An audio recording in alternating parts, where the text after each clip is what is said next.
Hello, everyone, and welcome to the 35th session of the Devouring campaign. As you can see, the person who joined us for our still unknown name campaign, I forgot to do that. So, name it. It's still unnamed. Um, we did that last week, and he is now joining us for the main campaign. He's still Hello. getting his character ready, and it's my fault, I'll admit that. So, yeah, so first what we're gonna do is something a little bit different. Um, Normally I just throw the person into whatever situation's happening relatively. I usually get the party out of whatever situation and then just throw them in. But I'm gonna do something a little bit different. Gonna do a refresher course on world history, past few months history of the world, and then I'm gonna throw him into the deep end relatively by having him be by himself for a little bit. So we'll see how it goes. Self quote. Yeah. So, first thing we're going to start with is world history. So basically, um, before the apocalypse hit, basically, which is what the story of the campaign is, the world was relatively filled with magic. Um, the magical ley lines, as long as you lived relatively close to one, then uh, magic was increased like tenfold relatively. So basically, about 1,000 years ago, I'll skip to that just so that way you guys can get a little bit of more of a picture. People started migrating from the further ends of the world, and there were still people in the interior of the world, the middle section. But more people started migrating from the upper and lower portions of the world and coming closer to the middle, and because that's where the magical ley lines are. And magic started improving dramatically. Magical industrial revolution, basically. Uh, Even relatively recently, like 100 years ago, airships were made, cannons, guns, all that stuff started just innovating like crazy. Um, and things like bards can communicate over long distances using the ley lines. Um, they can send it to particular way stations or other bards. And some of you in this current situation are relatively familiar based on other campaigns that were done. Um, so basically, they take a message from somebody written on a piece of paper, and they could magically send it far distances through the ley lines, kind of like internet. Um, and that's a lot of what happens in the world. Bards are a pretty big part of the world at this point, because they can print basically magically with a pen print off newspapers, that sort of stuff. Um, so yeah, everybody can send magical messages over long distances and whatnot, and the papers basically they stay within the ley lines for a bit. So basically, if you want to pay paper from halfway across the world, you can request it from a bard. He can access the magical ley lines, get the information, print it off, that sort of thing. So there's quite a bit of innovation um, that happened within the past 1,000 years. And about, let's say, 3 or 4 months ago in the campaign, I'm not 100% sure on the timeline. I'd have to add up the days and everything.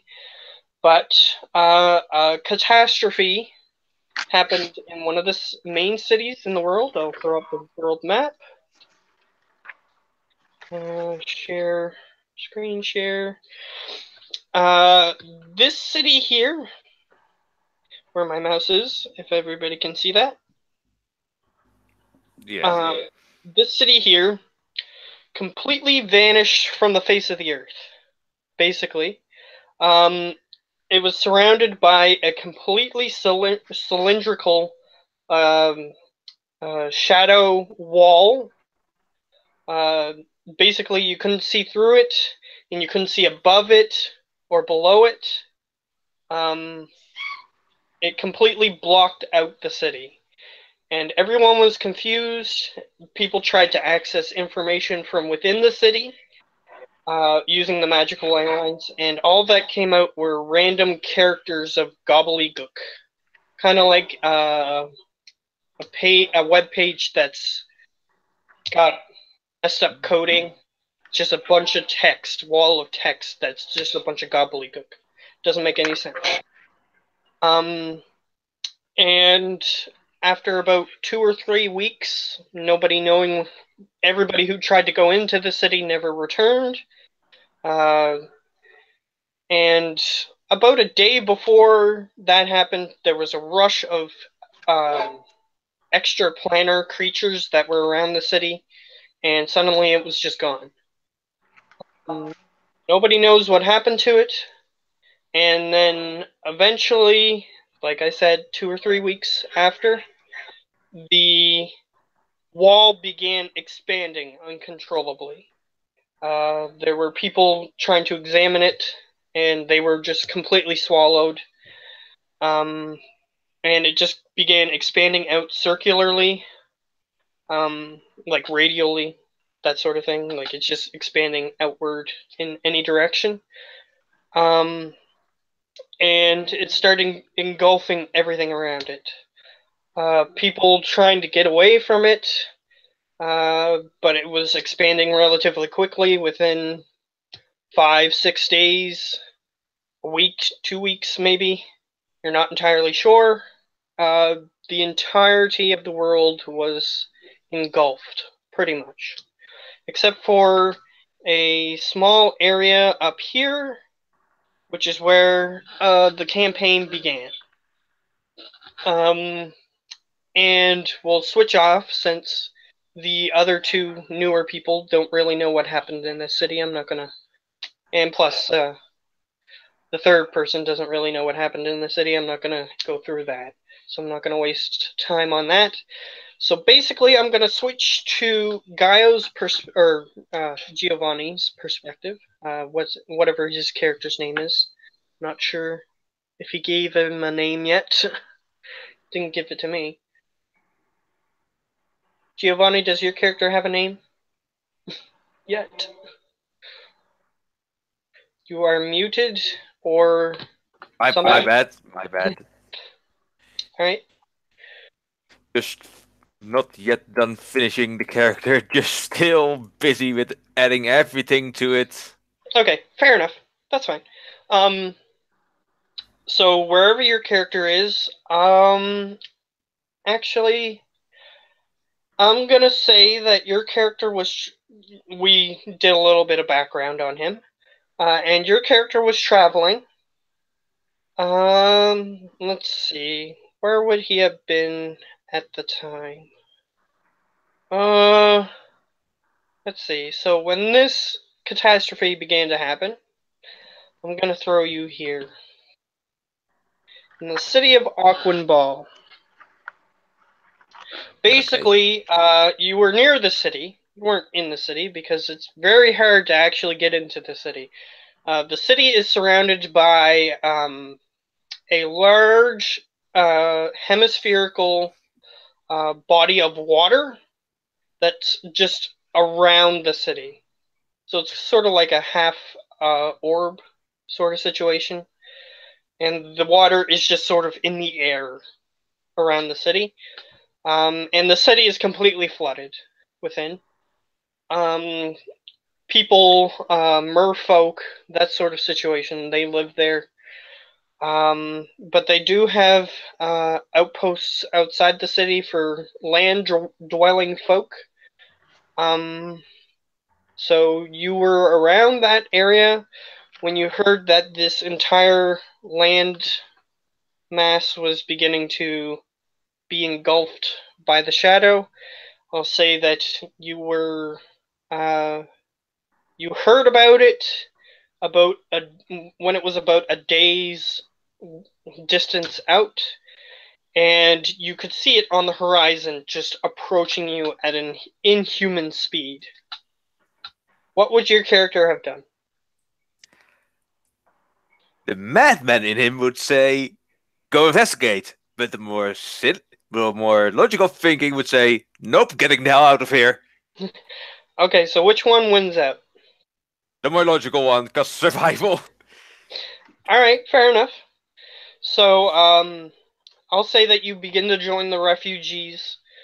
You begin running away with them, trying. Some people bringing carts with them, all kinds of things. Like there's rich people trying to bring baubles and those sorts of things, and they get left behind in the dust. And there's even like merfolk and fish people that are just escaping the city. They're just pouring out of the city. Um, some people decide to stay and fight, so there's a bunch of guards that are around the city. And even some civilians that decided to stay and fight to try to see if this thing can be stopped. So you decide to start running away. I Roll a mean, it's a. d20 for I me. mean, it's a giant pet wall. What hell do you think you can do against it? Well, they're going to try. There were people who were ahead of them who are running away from the wall, and they say that it can be 11. damaged, but they're not having very much luck. So they're running away. There's like soldiers and everything running past you. So they're saying that it can be damaged, but they're basically yelling doomsday. It's no use sort of situation. But there are people who are still going to try to protect various cities. So I was going to get you to roll a d20. Yeah, I did. It's 11. Okay. Based on that, I'm gonna say that. Let's see. So, as the wall is getting closer to you, it's advancing at quite a clip, faster than you assume that most of the refugees around you would be able to keep up with. Especially the people who are like drawing carts behind them, that sort of thing. They're definitely going to get swallowed. You see on the horizon you see creatures that are completely covered in black. They look similar to the wall. You see like bears, wolves. You even swear that you look over towards the ocean, which is over here, compared to where you are. And you swear that you saw a dragon flying over the ocean that was covered in black gunk. This black gunk.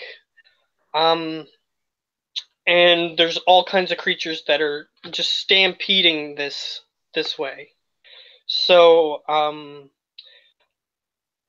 I'll say at this point you can make a choice whether to turn around and try to protect the civilians that are around you, try to give them more of a chance, or you can continue to run. The result of the roll will determine what happens depending on this choice.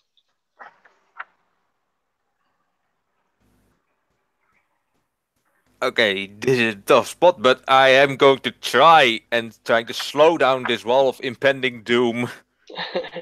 Okay. You see three bears running in front of the wall. They have like saber tooth like teeth, extremely exaggerated claws on their paws, and they're just charging you. What do you do? Let the thunder rain. All right, so you're gonna fire at them. You take a couple pot shots at them, um, and two of the bears go down, and the third is going to jump you. I'm just gonna roll a d20 here. I need to hide the thing here. Here we go. So language proficiency. I have a lot of proficiencies. Okay. I was gonna roll you a d20.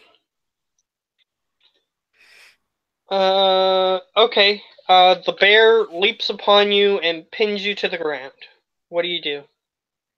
You think that you have about 2 or 3 turns before the wall will envelop you completely. Start stabbing. All right. So you start stabbing the bear. Roll me a d20. I'm not gonna get you to roll damage rolls or anything. Just roll me a d20. Just to make this go a little bit faster. 15. All right. You managed to get your bladed weapon, I assume. What's your melee weapon? That would be just a knife. Like a Okay. pocket knife, or not a pocket knife, just a dagger, a knife, something short. Okay. Fair enough. So you managed to get your small bladed weapon right into its throat as it's just about to bite down on your face, and you push it over to the side, and you notice that within this few seconds, I'll give you, you notice that the creature, the black stuff begins to evaporate off of it, kind of like, on a hot road, you see like the vapors coming up off of it. The black stuff looks like it's evaporating up off of it. Can I try and capture some into a valve or something like that? You can attempt to. I'll say roll an Arcana, so that way you can see if you catch it. It's sort of magical stuff, so see if you're smart enough to figure out how to capture some. Let's see if I am.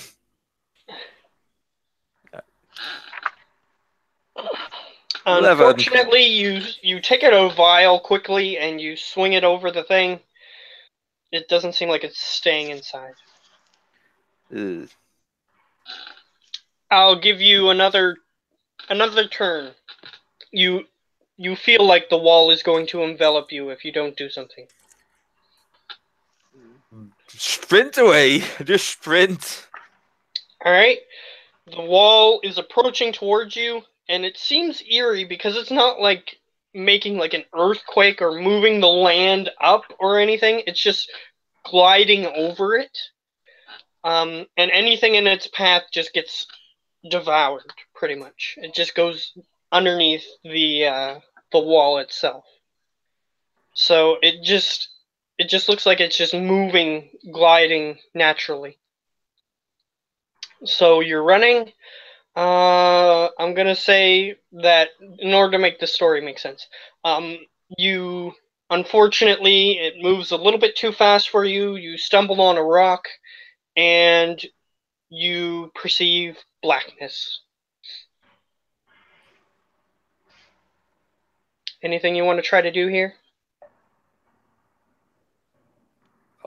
First of all, trying to see if I can see anything. Like, is there something that I can see? Is there something I can do? Can I maybe swim to it? Can I maybe just walk through it?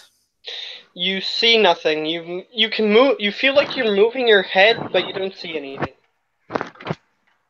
So I carefully try to take a step towards where the wall came from. All right, so you turn around to where you think like you were sort of disoriented because all of a sudden it's just black. So you start to turn around, and as you do, you feel like suddenly you're waking up, like you're on the ground. You're laying prone on the ground where you were when you were running, and you just wake up, and you're suddenly on the ground. I sit up to see my surroundings and see if I still have my thundering cannon with me. Yep, you still have your weapon. You look back and forth, and you see the ground that you were on. You see literally no animals, no people, no animals, nothing around you. You see plants that were there before, but you don't see anything like sentient creatures or anything like that. It's all gone. You assume that this is because uh, either they were running away and got away, or the wall took them. And for some reason, you are not taken. So I'm going to try and catch anyone's attention and fire a shot straight up into the sky. Alright, you do so. You look around, you don't see anybody within range, even within earshot of your gunfire. You wait for like 10-15 minutes and you don't hear anything or see anything. Then try to. Do I still have a map on me? You look at your possessions. You still have all your possessions on you that you had when Well, you started running away. well, then use the map to get to the closest town that is still standing. All right. Let's see. I'm gonna throw up the map again. Don't worry, it shouldn't take too much longer for you other three. Um, so this is the city that you were running away from. You managed to get to about this border, and on this border, the wooded layer is a completely dense forest for miles and miles and miles. Even if people like tend to cut down trees there, they tend to grow back within 2 or 3 years, and they're huge trees. So that's what's north of you. And south of you is the city of Aquinbal. That would be the city that you were at. Um, that would be the biggest city. So if anybody else if this happened to anybody else, that would be the most likely place that there would be people. There are only small towns and What about not very many cities up here. Atrandur So then? What about that Atrandur? is a small village. You look at your map and the village is marked, but you're not entirely sure if it has a very low population. So you're not sure if anybody there would have survived or not. Well, never dared, never know, right? So I'm heading there. Okay, fair enough. You begin to head there, and as you do, make a perception check. Perception. Let me see. I still haven't really filled in anything, so everything could still be off. All right, 30. that's fine. So Give it a perception try. here we If go. worst comes to worst, just add your bonus to a d20 roll. Yeah, it's yeah. That's a six. That's a 6. Okay, about 30 minutes into your walk, uh, you are suddenly, let's see, you're ambushed by a bunch of humanoid-looking things that are covered in the black stuff, and they all have weapons pointed at you. Makeshift spears. One has uh, uh, pitchfork. That's the word I'm looking for. One of them has a pitchfork. Uh, the other couple have spears, makeshift spears, like maybe for fishing. And they surround you. Cast fireball bolt. Okay, I'm gonna roll a d20. See if you manage to get out of this situation. Stop sharing here. Okay. The 20s Just to aren't make this very. go a little. Okay, Oh. the 20 is very favorable. Yeah, and that was a roll to determine how well the enemies did. Oh, so So, not very favorable. not for you, unfortunately. So they surround you. You cast firebolt at one of them, and it hits him. And then the guy from behind that had the pitchfork runs you through entirely. and you begin to start to lose consciousness, and you fall to the ground. And as that happens, you hear, uh, what do they say? Um, oh, okay, here we go. They say, the queen and her son will appreciate this gift. As they come over to you and start dragging you before you lose consciousness. And, uh, let's see. So, to get you back into the game, since you lost that roll, I'm gonna throw up the map again.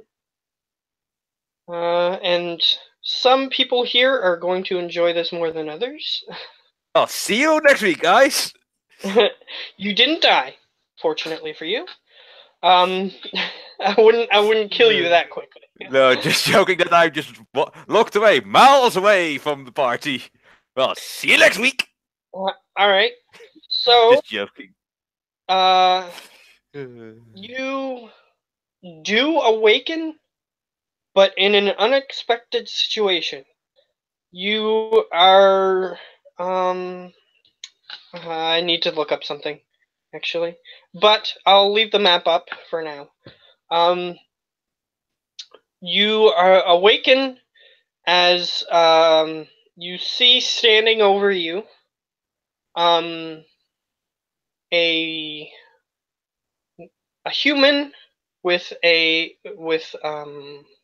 think he had split mail armor. I'm not sure. Can't remember. A human in split mail armor. He's carrying a sword and a shield, and a woman, possibly elf, full elven. You're not sure.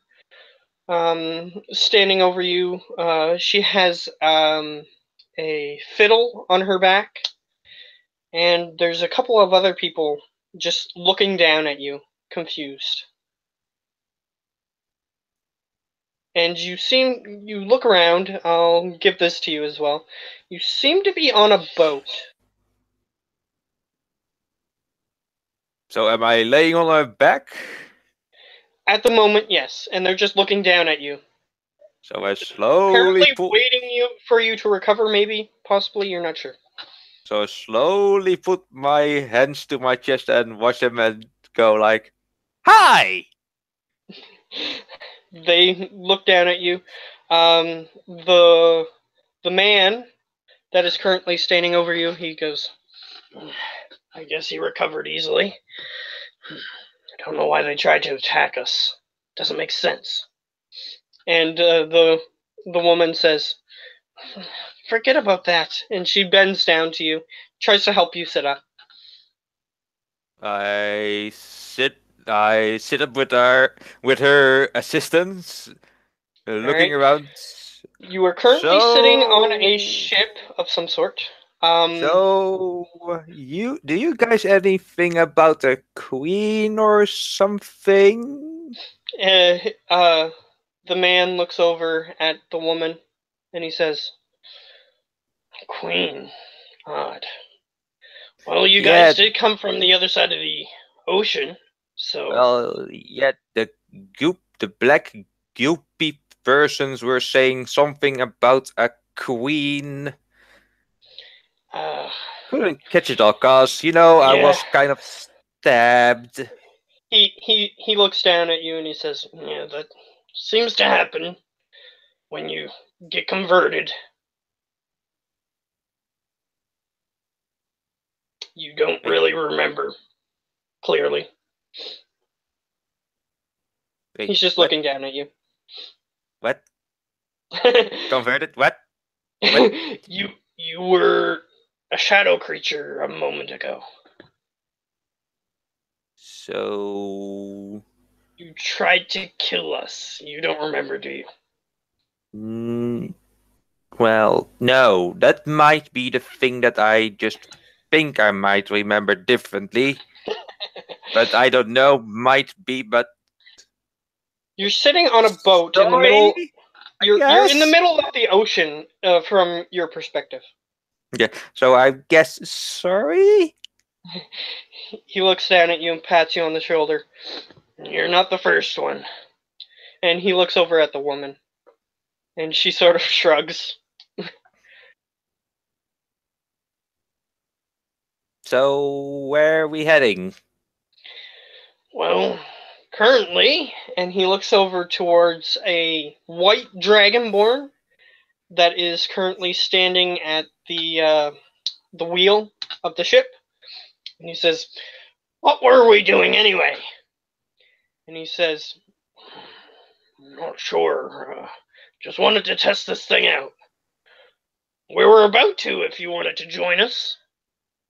And he looks over at you specifically.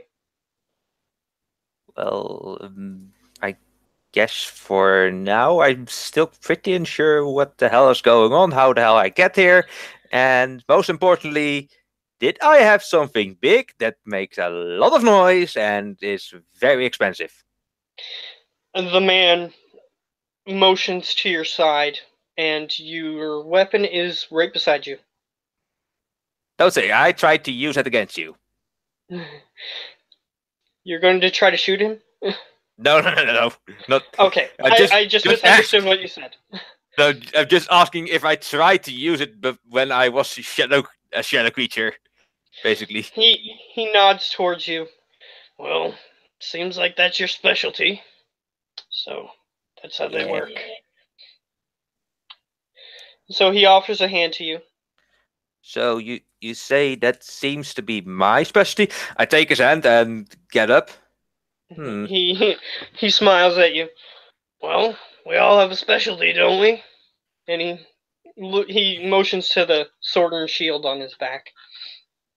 So that could mean that those shadow creatures are just like literally taking over our bodies, or so to say.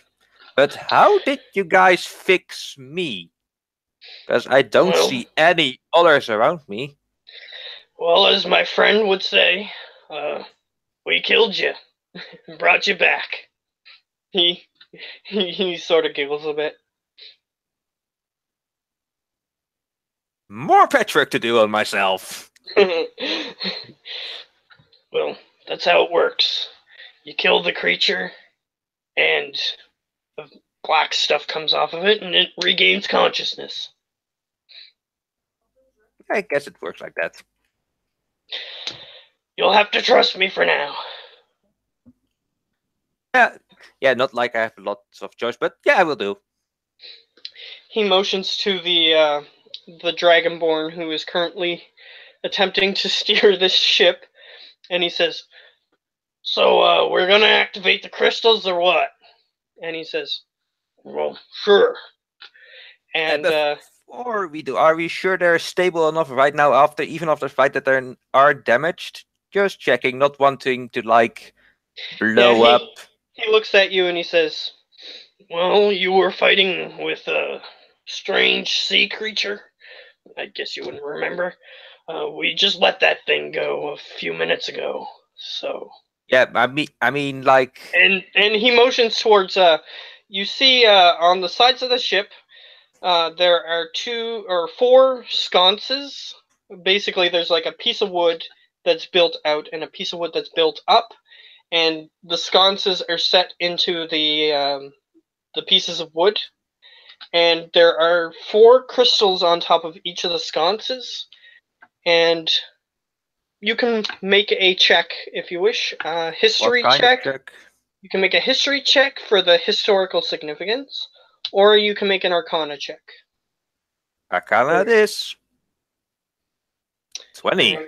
20?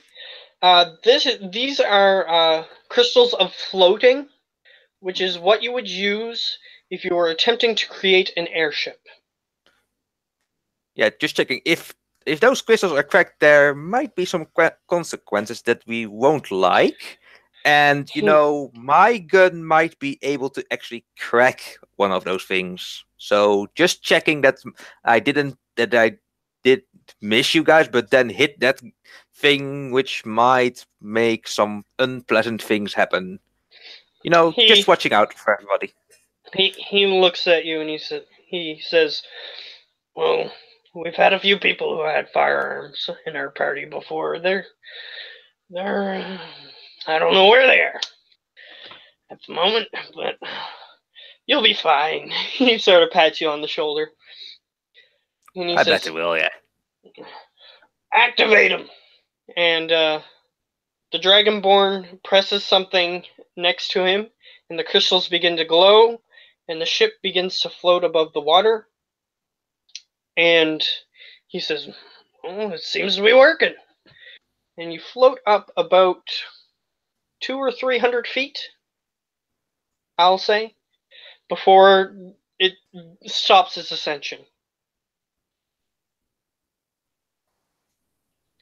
And he Okay, looks at you. see. Okay, seems to be working. Yeah, I'm surprised. We And aren't dropping it, at least. true enough. And he motions over towards what you are currently looking at is a city that it looks like it could have been a mountain or something in the distance, what he's motioning towards, and it is currently enveloped in a large black creature. It looks like a large bubble, and it has like little appendages sticking off of it, superfluously. I can't say that word. I don't know why I keep trying to say that word. I can't say it. But it's just sort of got vestigial limbs, and it's sort of completely covered a mountainous city. And he opens a map to show you, since you seem to be a little disoriented at the moment. And he seems to be pointing out this city. He says, That doesn't look pretty at all, so I guess we're not heading there. our allies are in there. We're just waiting for him to come back. You're saying in there. In the creature, yes. And he puts the map away. Seems healthy. Yes. Well, not much we can do at this point, except wait for him to emerge. Guess as much, yeah. I guess as much, yeah. And he says, I haven't introduced myself. My name's Jaden. And he offers his hand out to you. And that is where we're going to end his section for the moment. We're going to head back into the city. That was just for the other guys, that little introduction there. Just in case they didn't get it. So, your guys' characters... Your mute buttons can be deactivated. Yeah. So your characters are currently running away from a flaming hallway. And the previously headless creature is now, that you've discovered is now called a contractor, is currently chasing you down the hallway, and his head has regrown. Howler, your flamethrower has just emptied of fuel, and you've been covering everybody's escape. Okay. How far behind are the enemies? At the moment, they are currently standing in fire, or at least the one that's currently chasing you. And it's about 50 feet away, and it's getting further away because it's not walking as fast as you guys are. Okay, I'll shoot it in the leg and then keep running. Alright, so we're going back into turn order. Okay, so I forget what the red one was. I think that's enemy turn, if I remember correctly. Yeah, red one's enemy, blue one's friendlies. Okay. So I just finished enemy turn, which is what that indicates. So it was ally turn, which them is currently being aided by Alatar. So Alatar, you are currently carrying him. He's going to act on your turn. Okay. Basically. And he is currently using you as support because as you saw before we ended, he completely face planted because he's limping. He completely didn't expect it. He's a little bit disoriented at the moment. So we'll head on to. Don't know whose turn this is. I assume this is Alatar's turn, based on everything else. Okay. So, Alatar, what do you want to do? You're about 20 feet ahead of Howler.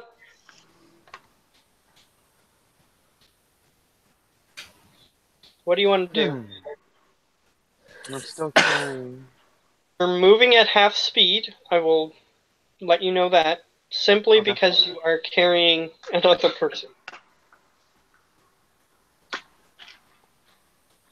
Let's see, I'm still 20 feet back. Wow. And I'm going to say that you have a feeling if you continue to carry him, you're going to be out of the range of the anti-magical device in about,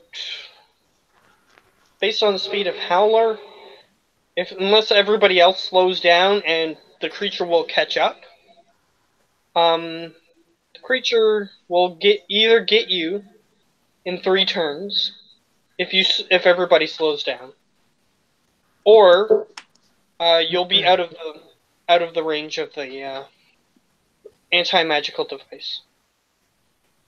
That sucks. Which may mean that you might be frozen in time. Well. I'm just letting you know. So unless if you can get them to start walking on his own, you have a feeling that he's going to slow you down enough to cause you immeasurable harm, I'll say. I don't want to drop him just yet. You can drop him. That is a thing that you can do. True. Howler is behind you, so he might come up with something. It's a tough one. Because I can't use magic, so that kills it. Yeah. It's not good. You can't use magic because of the anti-magical device. And I can't imagine what Giovanni is imagining at this point, because he has no idea what So, continue. Make your decision.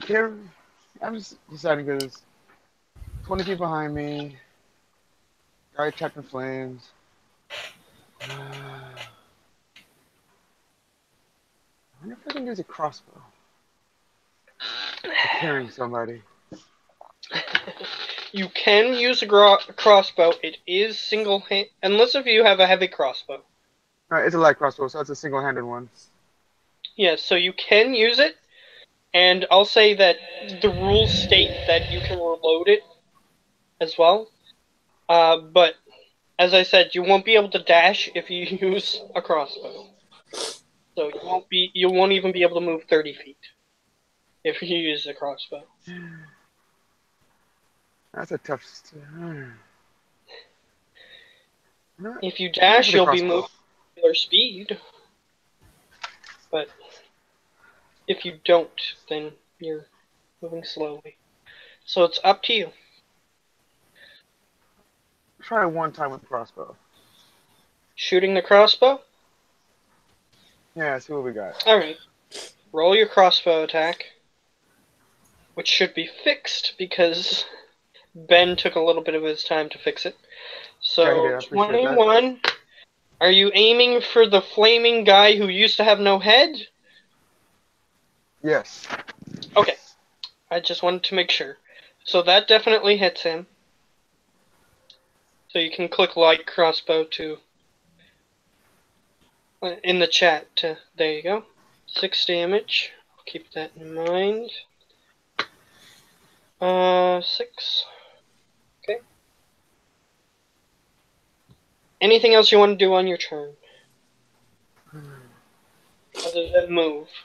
You can speak, that sort of situation, but you have a feeling that he's slowing you down too much. So you can talk. He still has to wake. He says, he's still groggy, so I'll just move right now. Okay, fair enough. Keep moving. So we'll move on to. I actually had the enemy turn in the wrong spot because it's 12 and not. But anyway, enemy turn.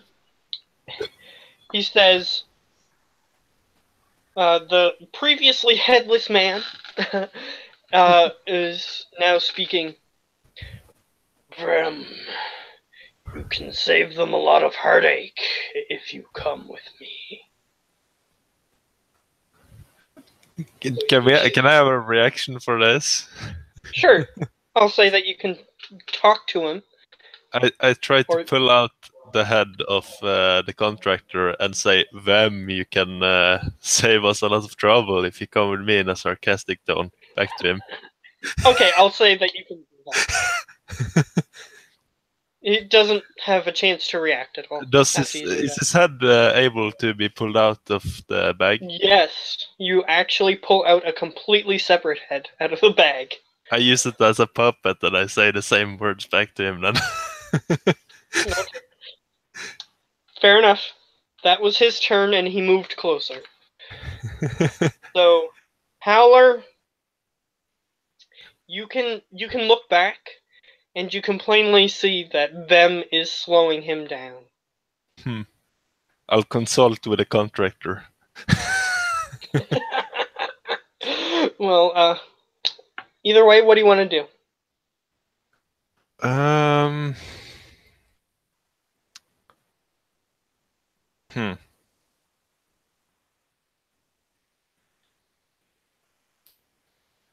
I will.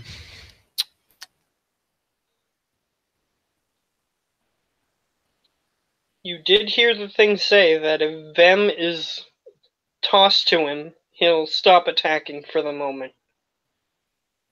Yeah, I'll shoot him in the leg.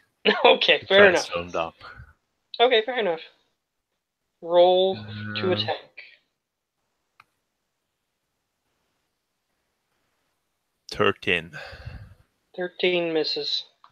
Because he is now out of range of the anti-magical barrier. So he has his blurredness up, so you can't hit him with that, unfortunately. Yeah, I'll run over to where Altair and no, Altar and Vem is. Yeah. Okay. So you're at them. What do you want to do? Reload my crossbow. Okay, that's all you want to do? Fine. Okay. And I tell them to keep running. Okay. See how this goes. Ost, you are relatively far ahead. I'm saying that you're keeping pace with them, at least at the moment. You look back and you see that Vem is not in good condition, and Alatar is currently carrying him, but you have a feeling, like I said, that they're going too slow.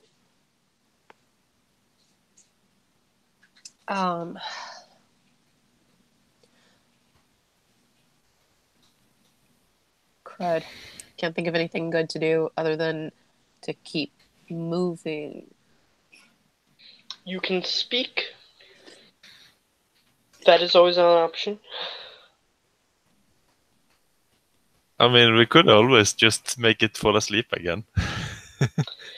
You can try that. Yeah. Is it magical? The sleeping powder, you were in the anti-magical barrier when you used it before. Yeah. Okay. So it worked before. I'm going to take off another piece from the brick. Okay. And try to chuck it at it. Or actually, how far away is Howler from me? Howler is, let's see, I'll say at this point, he is about 40 feet away from you. Behind me or in front of me? Behind me, right? Behind. Crap. Because you're running fast and you're keeping near the edge of this thing to stay far away, but they're in the middle at this point. Both of them. Right. I am going to attempt to throw it. Okay. You're going to throw it at the enemy or at him? Yes, at the enemy. Howler. Okay, at the enemy. Not at Howler. So let's see. You're going to have to roll with disadvantage because it's an unproficient ranged attack, and you're throwing dust, basically. So at 60, 70, actually 80 feet, you're attempting to throw dust. So I'll say disadvantage. On an unproficient Just roll ranged high, attack. it's fun. 80 feet. Okay. All right, boys and girls. See, 220s, no problem. And you know that there's a risk, since you're in a narrow corridor, that you might hit your allies. So with a 9, I'm gonna need Howler, Vem, and Alatar to make a dexterity saving throw. Wow, 10. Right. Vem is going to try, but he's at I'm going to sleep. very low because he's not as dexterous as he was previously. But he got the highest out of all of you. Come on. So, okay, this is going to go a lot differently than I expected. Good night, y'all. Howler and Alatar, you both need to make Constitution saves. Oh, I'm screwed. Yeah, Oh, shoot. Yeah. Come on. Oh, I barely made it. Yeah, you succeeded. Alatar, I'm out. puff of dust just hits you in the face directly, Oh, God. and you begin to feel sleepy. I'll say that as soon as you have until your turn comes to do stuff, I'll say that you have another turn. I'll be generous. Oh, You are dear God. currently carrying someone and you are falling asleep. This is horrible. Supposed to get my work. Da-na-na. Da-na-na. Alright, so, Ost, you see that you just hit your ally in the face instead of what you were aiming for. What do you want to do? I'm gonna hold back and at some point scoop up whoever I... Okay,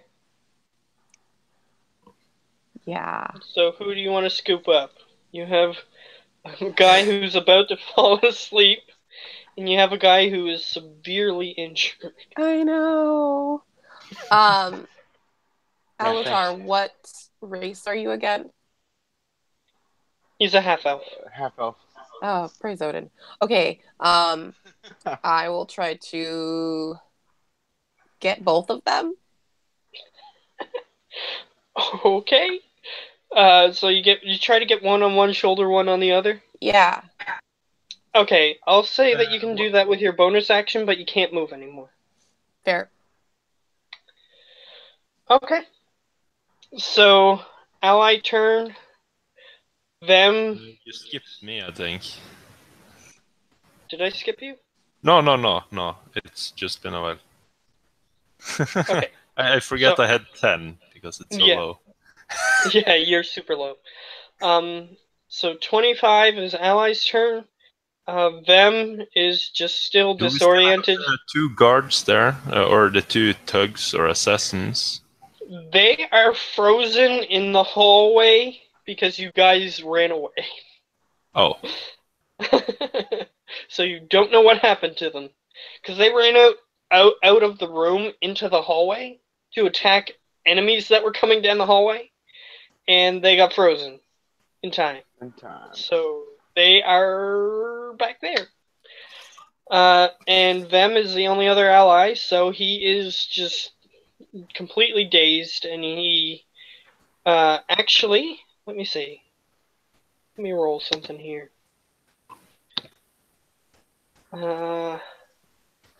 Okay.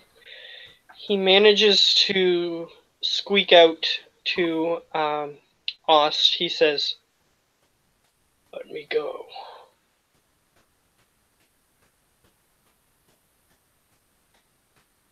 And we'll leave it on that, I guess. Says, "Let me go" to Ost. So we'll head to Alatar's turn. You still have a turn. You're really, really groggy, and you feel like you're about to fall asleep for 8 hours.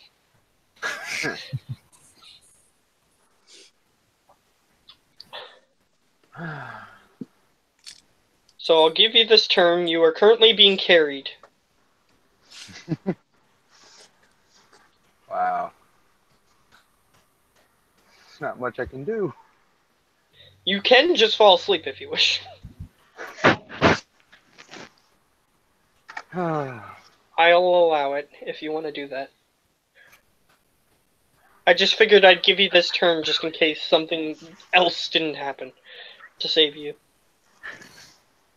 So, if you want to just fall asleep, you can. You are being carried.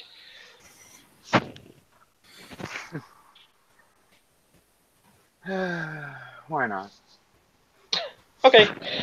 Alatar falls asleep. Enemy turn. God, that sucks. Wail you! Right. Heard somebody shout Friendly something. fire, man. Yeah, I said, someone's gonna wail you! Alright. So, enemy turn. He says, "Yes, fam. Come to me." And you know that this can't be a magical effect because you are currently in an anti-magical barrier. So, Howler, you hear him say that, and you hear. I don't copy hear. it in the head. You can make a perception check to see if you hear them, if you want to, Yeah, but okay. you only hear the other guy otherwise. 8. No, you don't hear him. So you just hear the thing talking to you. Okay. So I So look what do you over want to to Ost and I say, I'm Yep. sure we can take him. Why don't we fight instead? Okay. Okay. You can attempt to do that. So basically, I'm standing next to them and Altair, and I want to change. How long would it take to change the vials in my hand, in my wrist? You would have to drain the other ones, which would take a whole long time. It would take 2 or 3 turns. What if I just threw the things that were in them out completely? Like, If you just It's- wanted to drain them on the floor, yeah, that would still take some time. I'd say 2 actions. okay. So what do you want to do? I'll not do that then. I'll just ready my I'll just ready my weapons, and I'll Alright. attack him if he gets close. Alright, fair enough. Ost, your ally is suggesting that you guys fight this out. What do you want to do? Yeah. Well, since we can't outrun him, we got no other options. So let's see if we can duke it out. Fair enough.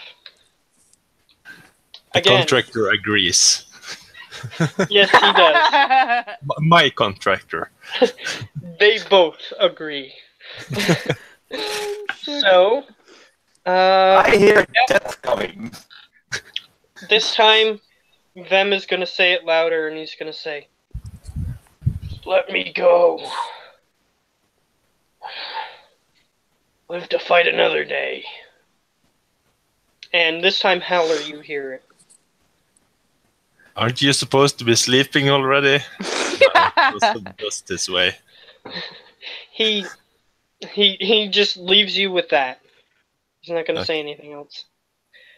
So, sleeping. Unfortunately, this is chemically induced 8 hours sleep. So, unless if you have some way of curing that, you are asleep. Caesar? Enemy turn. He says, "Come, be with me." And he is reaching out. He is completely on fire at this point. And he is now back in the anti-magical barrier. And he is just reaching out towards Vem. Okay, so then I can stab him, right? Yes. He is not at you yet. You are Okay. about 10 feet away from him. Okay. You can charge him on your turn. But that is his turn. Howler. Can I wait until after Austin's turn so I have an ally next to him? You can move and ready an action if you wish. Yeah, sure. I'll move behind him and ready an action to attack him. Alright, you're behind him. Even in this very cramped space, you're able to use him as difficult terrain and still be able to get around him. So, Ost. Yep. Standing in front of this enemy with 2 people on your shoulders, what do you want to do? I drop him. I just Alright, release my hands, lean back a little bit, let him fall behind me. alright, they're behind you now. Good night, James's character. Alatar.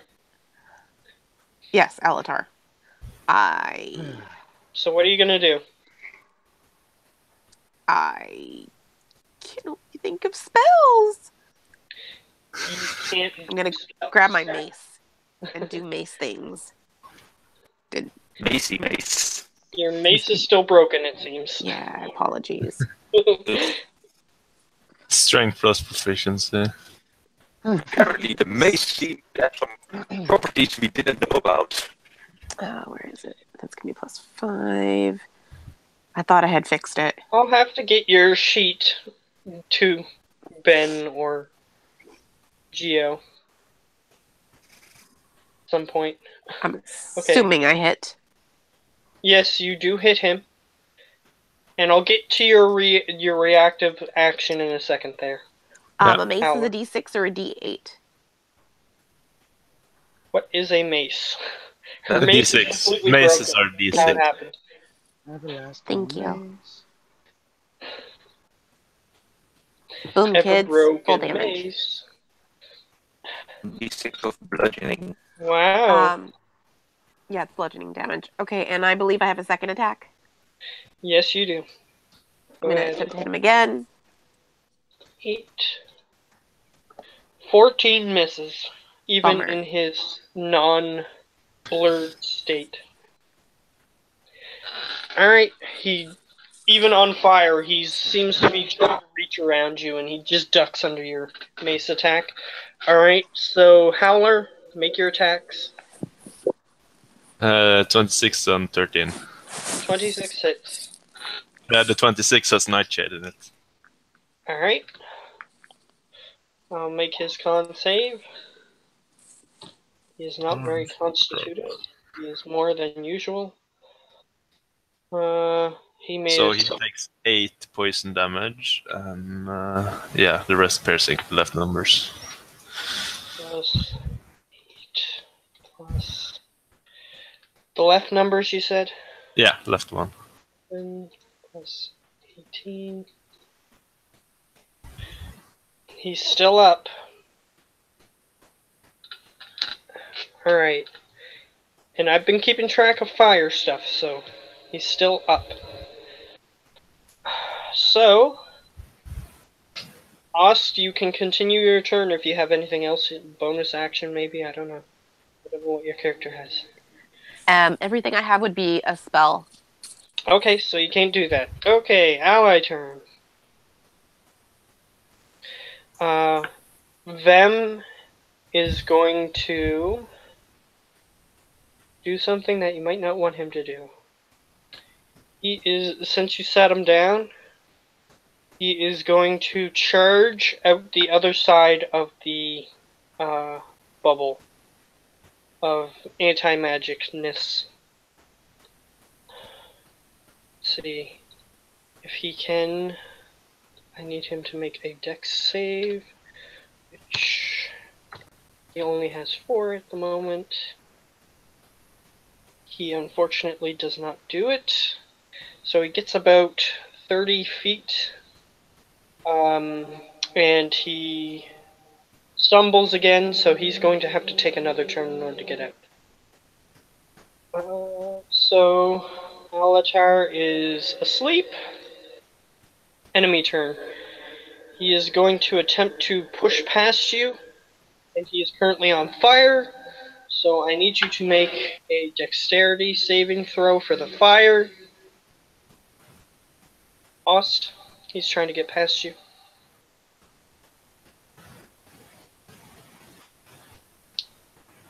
So Ost needs to make a dexterity saving throw.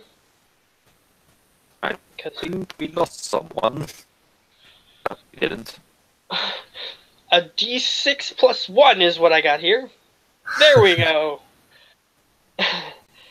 Okay, Still so bad, ouch. yeah, that's still not that great. Sorry, I was blowing my nose. That's Oh, alright.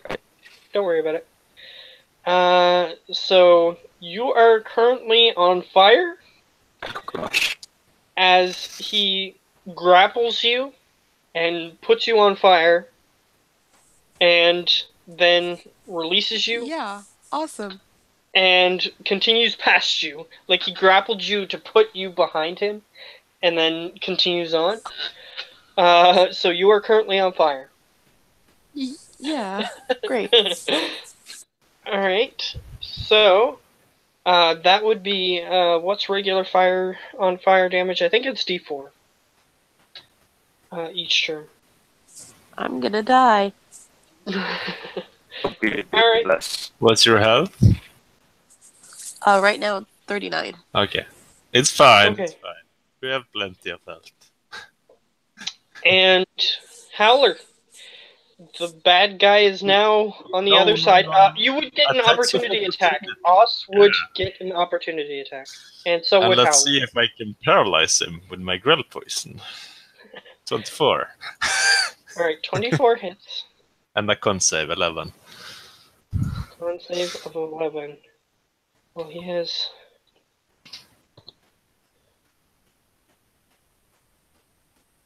He makes it. Okay. That's good for him. So plus 9. Okay, so... Oogly moogly. Let's see what happens. So, Howler, it is your turn. Okay. Move to the other side of your ally. How far? No, like, so Vem is 30 feet away, right? Yes, currently. Okay. Actually, from you, he's 40. 40. Okay. Yeah.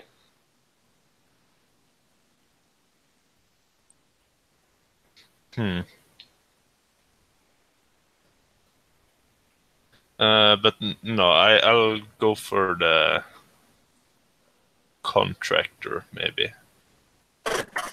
Okay, go ahead. But I have to dash anyways to get to him, so yeah, I'll just bonus action dash towards Vem, and I'll put him to sleep. You'll try to, at least. So, how are you going to do that? I'm gonna run right past him and then smear it all over his face. Okay, so you have to make... he gets to make a dexterity saving throw, And you No, I make an unranged spell, isn't it? Okay, you can make an unranged attack. Yeah, that's true. So that's a 15. 15. He has armor on. Let me think. I don't have the book open. We'll have a look at his AC, his normal AC, and I'll have to determine from that. I didn't actually think that you were going to be attacking him. I'm not attacking him. I'm drugging him. Big difference. You're trying to. Okay.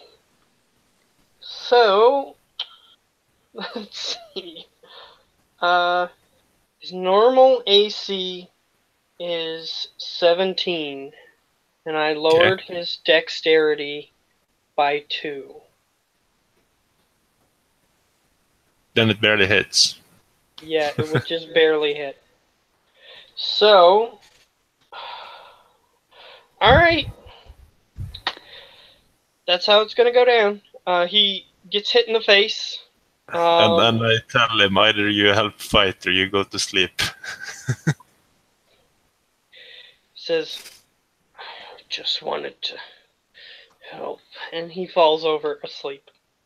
Okay. Alright. So that happened. We got another one at cold. I yelled over to host.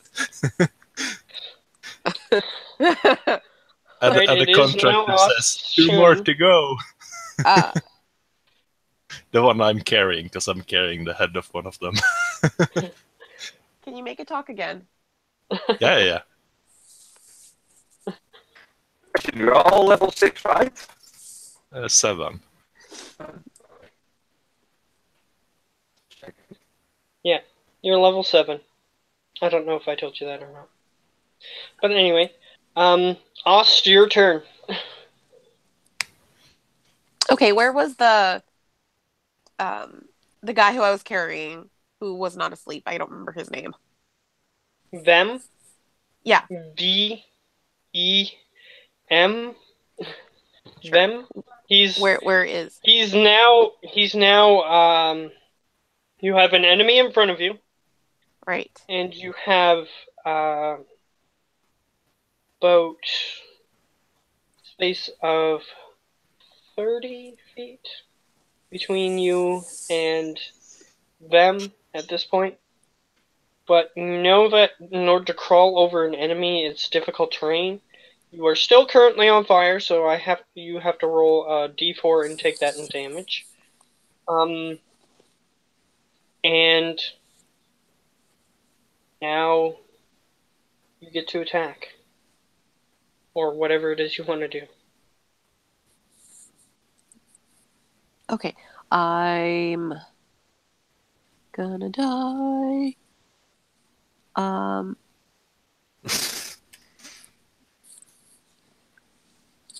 Let's go for the enemy in front of me. It's the contractor, right?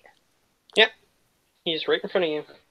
I'm gonna go give him a big old bear hug. Alright. Grapple. Yep. Alright. This is not gonna bode well. Wow. What did you get? 21? Yes, sir. He is not very strong, luckily for you. So there Neither is a am high I. chance. There's a very high chance that this will work. Yep, he attempts to struggle against you, even on fire. And he says, let me go! I'm gonna Since whisper in his... he doesn't have his voice anymore because he's not blurred. Okay. I'm gonna whisper to him, can't we all just get along? Alright, and anything else? That was classified as one attack. So, if you have anything else that you can do. I'm gonna keep him grappled. Okay. Fair enough. Ally turn nothing. Alatar turn, sleeping on the floor. Enemy turn. Something you didn't expect is going to happen. Let's see.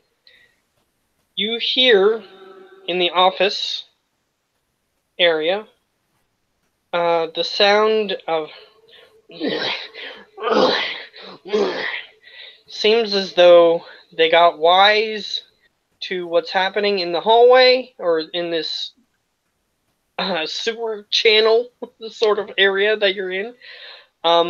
And you hear what sounds like at least 3 voices of plague, those plague enemies that were attacking you in the city.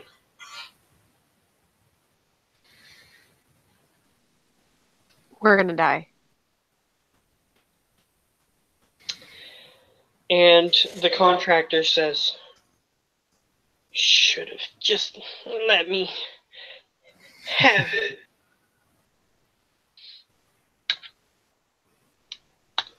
Howler's turn. Okay. I'll attack the contractor. He is currently grappled. That's good.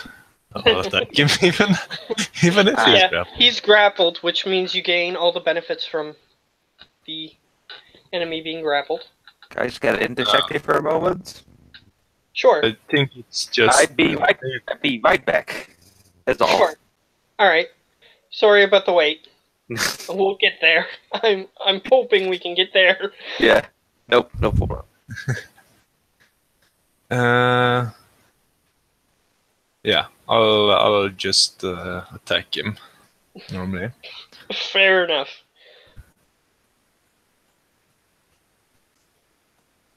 $20 and 20 hit. And 2 con saves. First for Nightshade.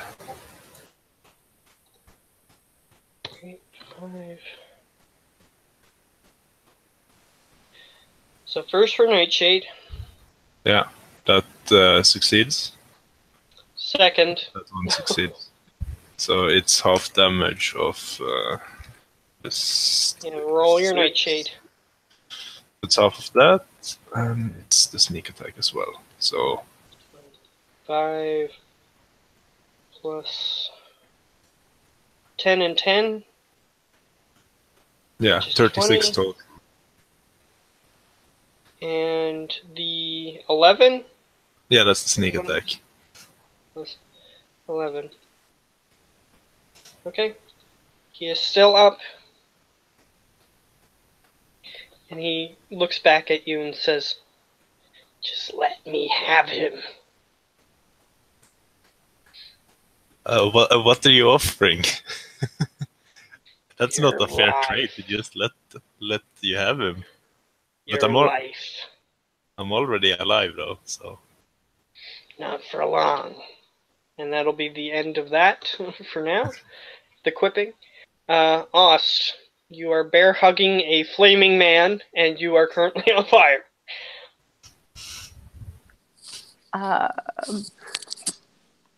So 1d4 at the top of your turn.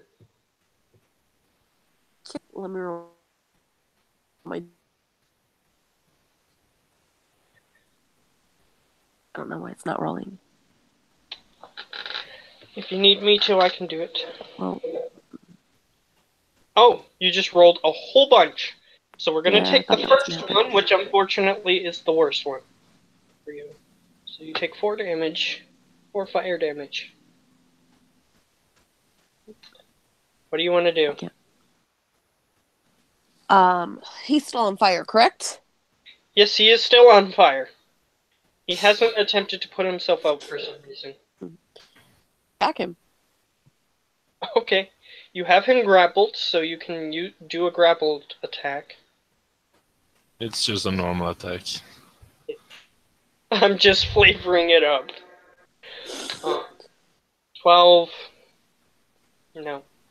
He's struggling against you. He says, just let Ow. me have him. I told you, it's a bad trade. You'll have to offer something better. Alright. Ally turn. Nobody, because they're asleep. Alatar. Nothing. Enemy turn. So now, one is going to run over Ost. Just gonna use my snore attack. Gonna run over Ost and get to Howler, one of the plague victim guys. This guy actually has a multi-attack. They're not fooling around anymore. Excuse me. So, I'm gonna roll twice. Do either of those hit you? I do not. No. Okay. Two more are gonna come after Ost. Try. No, sir. Multi-attack. And multi-attack. Oops. Wow. This last guy's gonna hit. So he does poison damage to you, and you need to make a Constitution saving throw. Okay.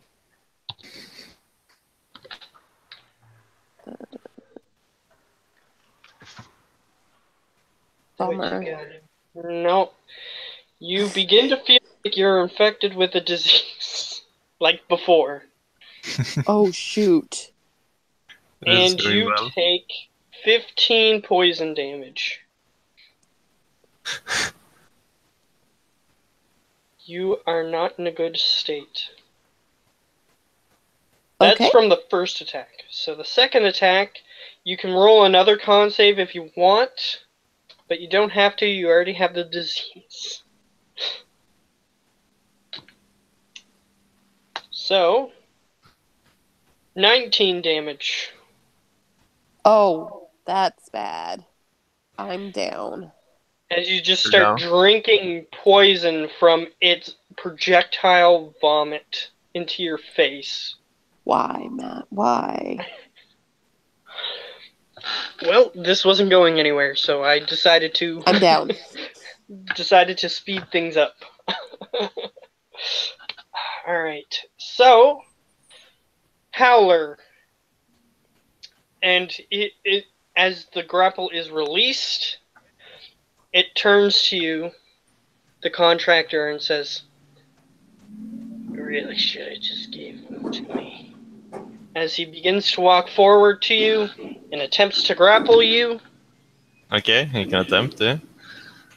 Yeah, he's going to attempt to. And I roll shit. Alright. Good thing. I think he had it. I don't remember what I gave him for his dex. Because I just gave it to him. It's strength, not dex. Oh, strength, sorry. You have to use strength to Then grab. Yes, for strength. Dang. He grapples you and sets you aflame. Okay. And he switches your position again, so that way you now have 2 guys on this side and 3 guys on the other side, and he moves past the other guy, and he simply smiles as he begins to actually put himself out at this point. So what, he's dropping me and moving? No. Yeah, Was he he moving drops. towards? He picks you. He grapples you to set you on fire. Moves you towards where the other 2 are, and your downed ally is. And he walks past the the other plague thing that was on that side, and he puts himself out.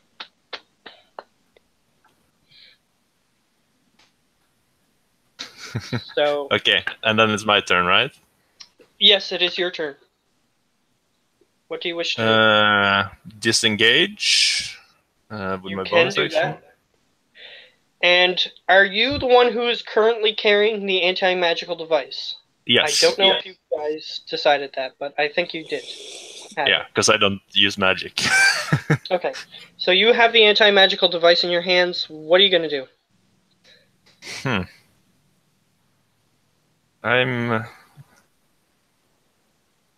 Yeah, he's You're 30 feet currently away from me, standing right? on Ost. You're currently standing on Ost, and you are on fire, so Yeah, that's D4. a D4. But he is 30 feet away from me, right? That's his move speed. He's not 30 feet away from you. He is currently, let's see. So there's a guy in front of you, so that's difficult terrain. So I'll just add that onto your total. He is 20 feet away from you. With the difficult terrain added on with the enemy in front of you.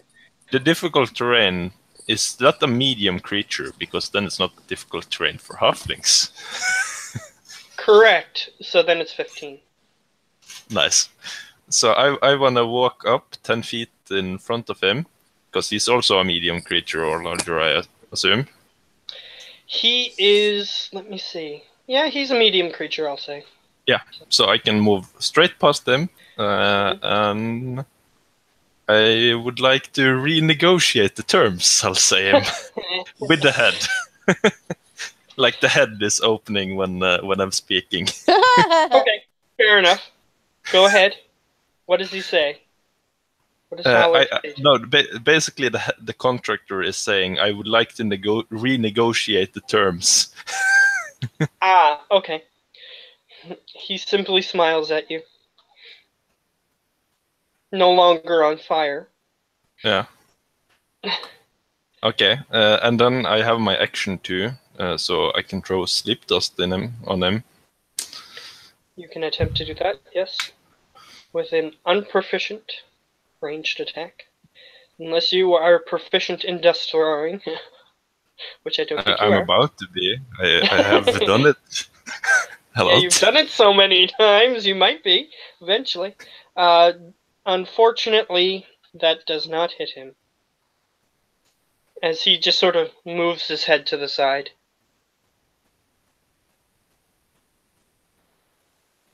Okay. So yeah, What are you that's my gonna do? turn. Alright. Ost, I need you to make...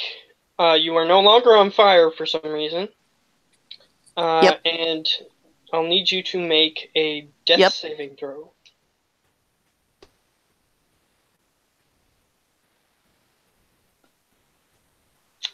So just roll a d20, see what you get.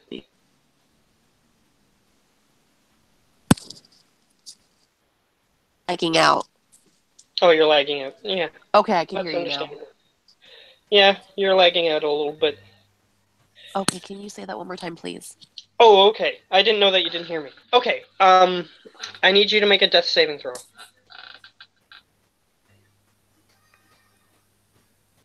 That sucks. You did not save. Am I So- still on fire? No, that was the other thing that I said. You are no longer on fire for Okay. some reason. Back. Thank you. No one knows. You're a generous DM. Alright, ally turn. No allies are currently conscious or able to move. Alatar, over. unconscious. Enemy turn. So the three plague victims are going to charge you. The One is contractor is on blocking the way, right? the what? Sorry? The contractor is blocking the way, right? But allies can move out of the way for allies. This is a rule that That's I've fair. established since the beginning. So That's they don't fine. have to use difficult terrain for allies. They can move out of the way if they choose. So, they go past him. One is currently preventing, or two are currently preventing your escape because they use difficult terrain to just walk on you and go over. And the other one is currently standing in front of you where the contractor would be. And the contractor says, "Fine, what do you want?" I really didn't think this was gonna work, the head said. Okay. So, come on. He's giving you a chance. You have to give him, you have to offer him, I'm gonna say, something that he is willing to give you. Or something like that. I don't know what I just said. you have to be reasonable, I guess, Yes. considering the circumstances. So I'll say, how about we let you take them? We will not try to find him again for quite some time. Mhm. Let's say a year, perhaps. And in exchange, you'll have to pay me in platinum. He goes to reach instinctively for a clipboard that is not there. And then he looks at you and he says, "No deal." And the 3 guys are going to attack you with their multi-attack. 1, 2, 1, 2, 1, 2. 2 attacks hit me. Okay. So 2d8 plus 5. And you need to make con saves until you fail. Nice. For 2 success. Yeah, those are 2 successes, actually. Wow. 7 damage Okay. and 11 damage. I'm gonna reduce the 11 to 5. Okay. As they all projectile vomit in your direction, and unfortunately you get hit by some of it. Alright. So it is your turn. I'll tell him you'll have him for now, but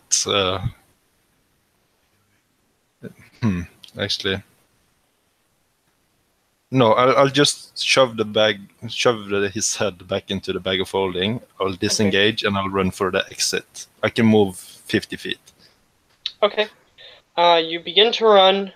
You see a passage that continues straight, and you see a passage that continues to your right.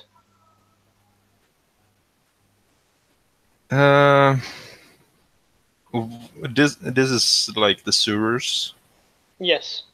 Would I have any idea where I might be in the sewers by now, or would You that be a check? can make a history check. See if you remember. 6. No idea. I run You don't to the know right. which way leads which way. You don't have any idea where you are. I run to the right to block vision of me. Okay, you veer off to the right. So you moved 50 feet, Yeah. which means that most of your allies, all of your allies actually, are currently frozen in time. Yeah. Yeah. That's it. That's my turn. Alright, so I'm gonna say that since you left, turn order ends. What do you want to do? I want to run back and find the clipboard. Okay, so you're gonna attempt to find the surface and get the clipboard. Yes. Okay. Your other allies are unconscious. Ost, notice, well, you as a player, notice that you don't have to make any more death saving. I figured. Yeah, good times. Alright, so Howler, you continue down this path. It seems as though this is going, it slopes down. Seems like it's going deeper into the mines, which are now used as partial sewers, as partial Thieves Guild area stuff. So what do you want to do? I want to find my way back up to the towards the area where the Delamortagna is, because that's where he dropped his clipboard.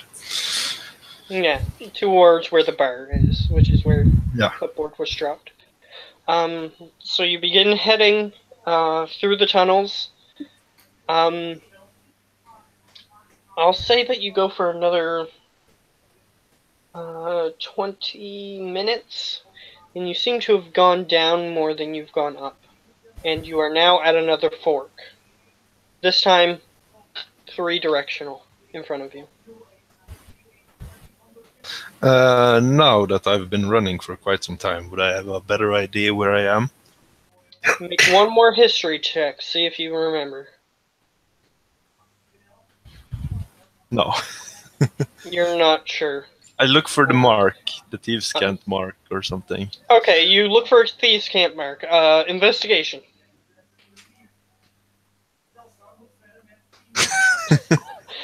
You look around, you see something that might be a thieves' camp mark for exit, but it looks so very severely smudged, so you're not entirely sure if it is or not. And it's going down the left path. I'll go down that path. Okay. You begin heading down, and I'll say that you come to another two-way fork. And this time you hit a wall in front of you, so it's left and right. I do the same. I see if I see any marks. You can use investigation again. Okay. You definitely see one mark is it's a skull and crossbones, which indicates obviously dead end. Which is to the right, and to the left is a sign for a manhole cover in the middle of the street. Okay, I will go to the left then. Alright, you head to the left. There is a ladder. The path continues. I'll go up. Alright, you head up, and you open the manhole cover, and you look around, and you notice that people are moving on this street above. Okay, that's Even outside fine. of your 50-foot range. So time has resumed, but I'm in a rush, so I'm gonna run towards the clipboard. I want to get it before they do. All right, I'll say, what do I want to do for this? I'll just say that you can get to there. You get back to the bar, and you look where the clipboard was. Unfortunately, is no longer there. Where it was, the amount of time that has passed, it has been about 8 hours since you were last at that location. So, I guess you assume that they must have taken it in 8 hours. Somebody must have came and noticed that it was there and picked it up. Okay. And it was that disease, right? That's afflicted Ost. Because I know about that. You know that Ost is probably not doing too well. I want to try and find the paladin again. Marble. Okay, you're going to attempt to find Marble. Time has resumed. Let's see. You know that he's been helping out the Thieves Guild. So, it might be good to start in the bar, since you're already there. Yeah, I'll start there, when I'm close. Alright, you go into the bar, and you are... actually, I am going to say make a perception check before you enter the bar, just to be fair.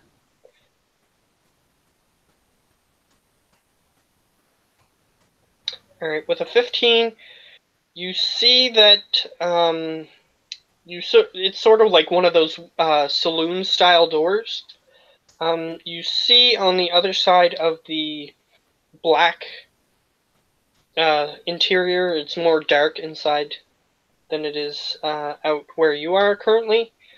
You look inside and you see that most of the Thieves Guild members are gone. You see that they either aren't there or there are some there that shouldn't be there. Okay, so I'll go to the other Thieves Guild. So you're going to go to the underground hideout? Yeah. Okay. You head to the underground hideout. I'll say that a couple of hours pass. And at this point, I'm going to pick up with the other two. You two awaken, and you are in cages in a dimly lit room. Separate cages. and it looks like they're about the height of a dog. So you're virtually laying flat where you are currently. So How long are Alatar, the cages? sorry, How long are the cages? the cages are fairly flat. So it looks like they're cages to hold like 5 or 6 dogs Okay. in a row, but they're only the height of the dog. So Okay. you have to lay flat. Whoa. And you currently have no equipment. Lame. So what do you want to do? Look around the room. Or Alright, the room is dimly lit. Do you have dark vision? Both of you? yes. I do. Okay. You look around the room, and you can clearly see that there is a door where your heads are facing, and you can sort of crane your head around. You can't really stand up. You can get on all fours, sort of, and bend down like this to turn around. So the direction your heads were initially facing, there's a door, and about 5 feet. The door is in the corner, and about 5 feet this way. And the room is pretty long, about 30 feet long, and you guys are both in 2 cages. Actually, that doesn't make sense. That doesn't make spatial sense. I'm gonna have to redo the room. Okay.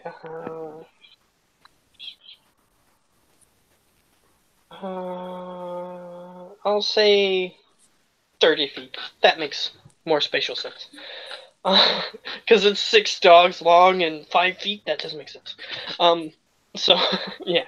So it's 30 feet by 40 feet. The room, and the rest of the room is just dark and dank, and the walls appear to be made of metal. The room is made of metal? Like the walls and the floor are made of some type of metal. Okay. Interesting. You can see that each other, and you are wearing your armor padding, but you're not wearing your armor or any other items that were on you. Horrible. Is there any decor on the walls? Is there any like indication of what kind of room we're in? There are lamps that are hanging on little hooks on the wall. Nothing else at the moment. No writing or anything? No writing, no. This room Wow. is devoid of pretty much anything. It looks like the hooks. This room was just made for dogs to be caged in. Well, there's nothing we can do. On the doors, is there any way I could unlatch it to get out? The cage door? Yes. Okay. Yes, there is, but unfortunately, there is a black thing that is wrapped around it. I'm not sure what it is, without a check. Okay, what do you want me to do?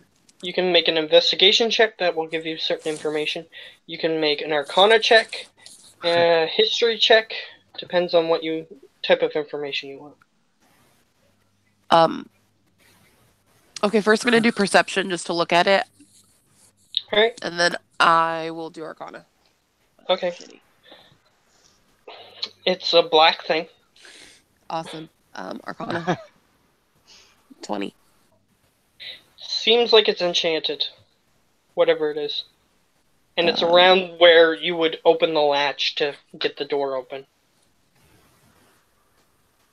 Okay. Then history. Alright. Historically, if they were to keep animals that were able to breathe fire, they would have a black lock that just wraps around where the door would open, and it would prevent like fire-breathing animals from blowing on where the door would open to melt it to open the door. So it's enchanted, and you can't use fire on it. And since it's enchanted, it's very durable, so there might be a problem opening the door. I'm going to cast light on one of the bars just to see if I can cast spells again. You can cast spells. Okay.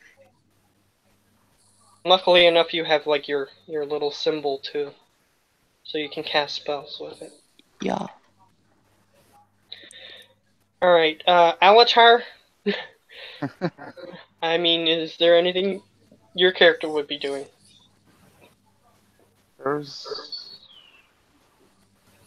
Wow.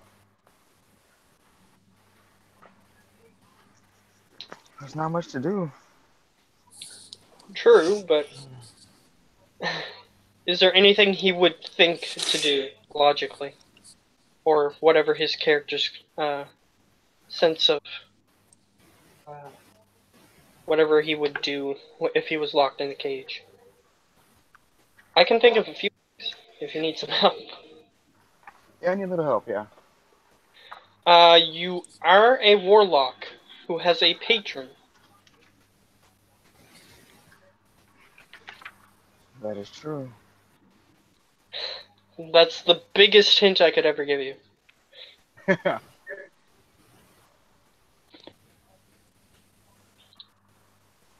So what do you want to do? I should probably call my patron. Okay, so you attempt to meditate in this very awkward situation. And you sort of like static on a TV. It's not entirely clear. Like your eyes are still open and you can still see reality, but there's like little fuzziness coming in of another area. Currently, it looks like he is standing in a yellow forest, which is strange. Usually you see him in a golden field of grass. He is currently standing in a yellow forest with red leaves, and he sort of brings you close to him. But you can still see reality behind him, like what is currently your surroundings, sort of like intermixed in like TV static. And he says, I can barely see you. What's happening?"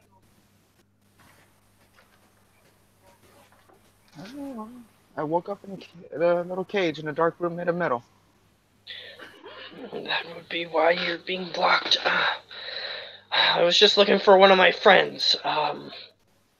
He starts looking around, and your head seems to be co-opted as you look around. It seems like he's forcing your head to turn, so that way he can see the surroundings. And he says, "Oh, I don't know what to do. Try one of your spells. Do you have access to anything? I'm not sure what spells you're using my power for. Can't see clearly." I can use spells, just don't know if any of them will work. Have a look at the list of spells. Is basically one his that advice at the definitely moment. will work, but not for your companion. Or two that definitely will work, but not for your companion.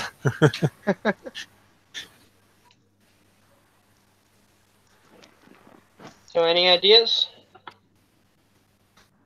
Based on your spells? Two that would work, huh? He says, I know you consult me for everything, but you need to think for yourself once in a while. What else? He starts looking around. Maybe your companion has some ideas? Ask your companion.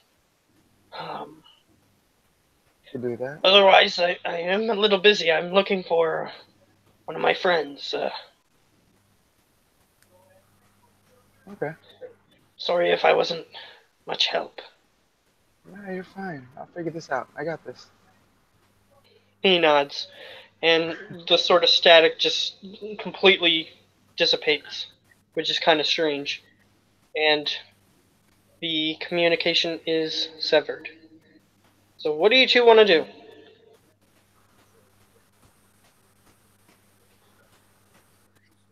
Okay, all the spells that I have prepared are not going to help us.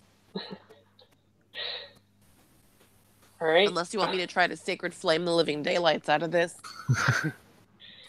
You have a feeling even sacred flames might not easily break through an enchanted lock. I don't know, remove curse, like that is the only thing I can do other than heal us. Alright, Alatar. You've had a chance to look at your spells. Anything that might help?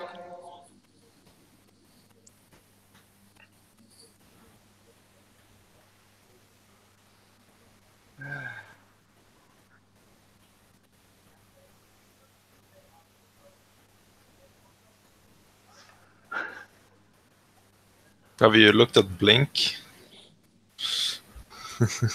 Or Misty Step? Does he actually have those on him at the moment? Yeah.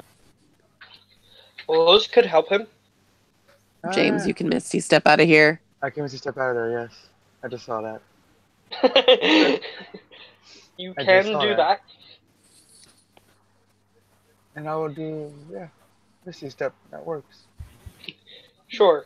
So, Blink might be better because it's concentration. I mean, it's a higher level spell. You might use it again. True. it's up to you. Yeah.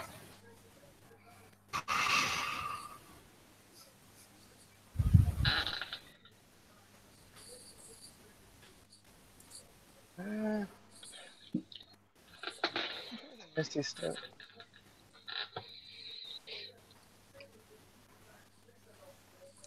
Yeah, let's go with him. Yeah, do Misty Step. Okay. Sure. So, Misty Step. You can appear outside the cage. You're not sure what's beyond that door, so it might not be a good idea to try to do that. Teleport No, beyond that door. Yeah, I'll just stay in the room. Okay. So you just... And you are now on the other side of the cage, and you are standing upright. Your companion, however, is still in a dog cage. I'm waving at him. Barely. So what do you want to do? You're outside the cage. Trying to find a way to get her out of there. Okay. I'll say make an investigation check of the room. I'll say that you take a couple minutes, look around the room, see if there's any keys or anything. No, nothing in this room. There is nothing in this room. There's just dog cages and lanterns. Nothing helpful. And I'll assume that, That sucked. Ost, you're gonna tell Alatar that the locks, you can't burn. Yes. So, Oh, yeah. the lanterns aren't gonna be any use to you. Oh, So- God. You can attempt to go outside the room. That's the next obvious logical step. Yeah, that is. So, attempt to leave the room. And if so, how do you do it? So are you stealthy, or are you... You gotta be stealthy about it. Okay, fair enough. So I'll say make a stealth check. Alright, I'll keep that in mind. It still might help you. They have to perceive higher than your stealth check, basically. So they still might get lower than 13. You never know. True. So you walk up to the door slowly. This door is one of those pull-in doors, which is very fire hazardous, but You're not worried about that at the moment. So you have it's like a little semicircle handle that you pull on, and you attempt to keep it quiet, though you notice that the door is squeaking a little bit more than you hoped it would. But you manage to peek your head out. This is a hallway you've seen before. This is down the hall from here is the wooden door that you went into the office of. Oh. So you're down the hallway from the office.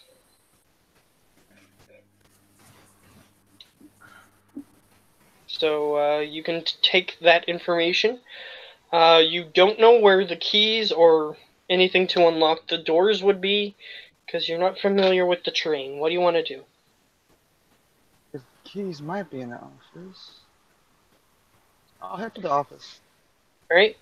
You stealthily creep towards the office. Let's see. Just gonna roll a perception check on you. Hope you don't mind. Oh. Even with How a bad? +3. You hear down the hallway.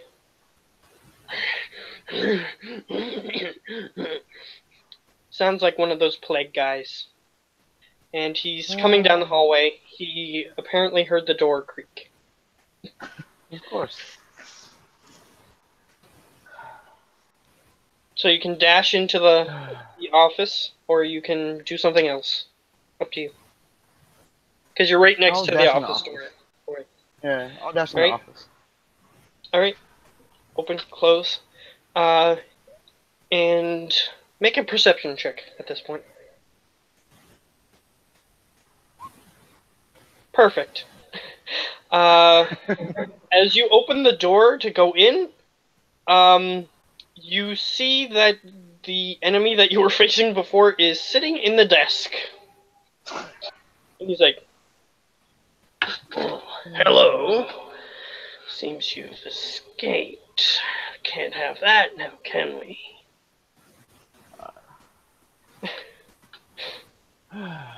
And he has the contract clipboard in front of him. Of course he does. Huh? You have a chance to react. He's expecting that this is going to be a polite conversation since you got caught.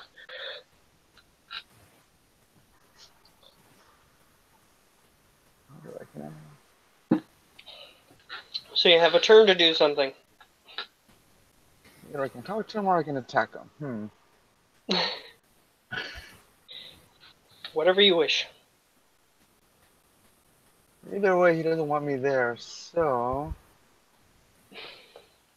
But I don't have my crossbow or dagger, so I get taken away from me.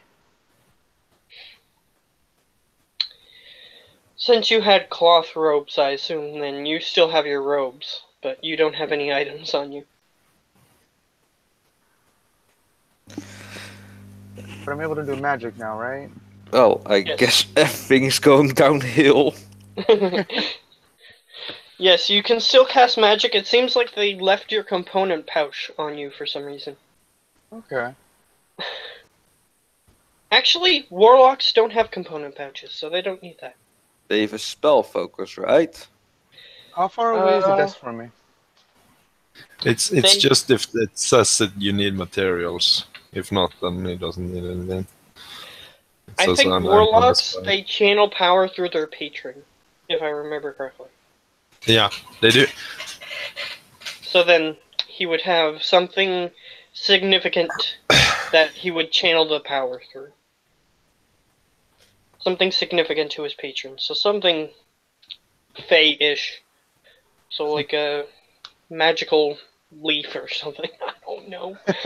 Whatever your character would probably find significant. Alright, how far That would be away is the desk Fey-ish. How far away is the desk? from me? 20 feet. Okay. So then I will try Information defeat the witch bolts. Witch bolt? Sure. Yeah. Go ahead. See how bad it is. Okay, yay. 10. He seems like he was slightly expecting you to just attack him, and he just sort of darts his head to the side. And the witch bolt actually goes down the hallway for a little bit and dissipates. Good times. So he says, "Violent one, huh? You're my bargaining chip."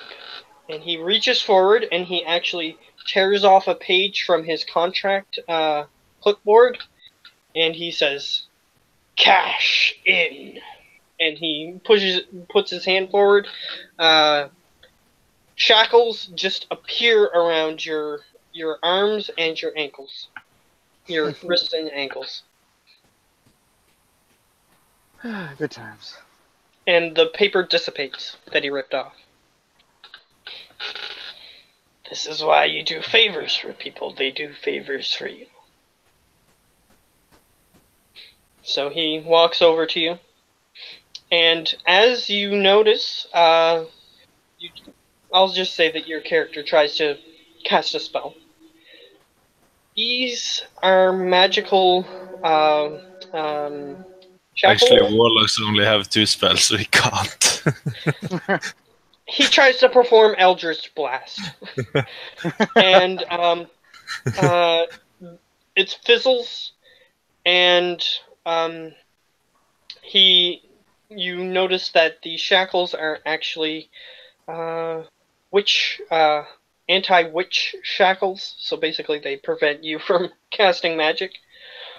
And he walks to you and he says, "I need bait.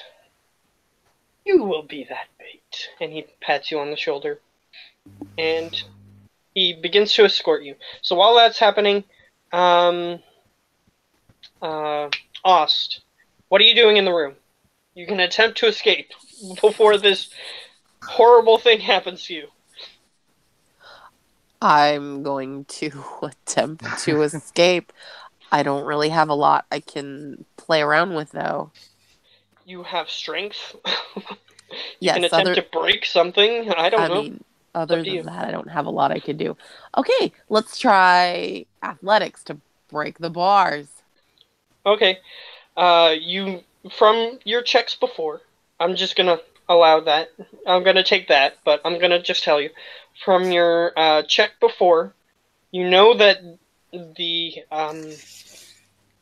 door, basically the lock reinforces the door magically.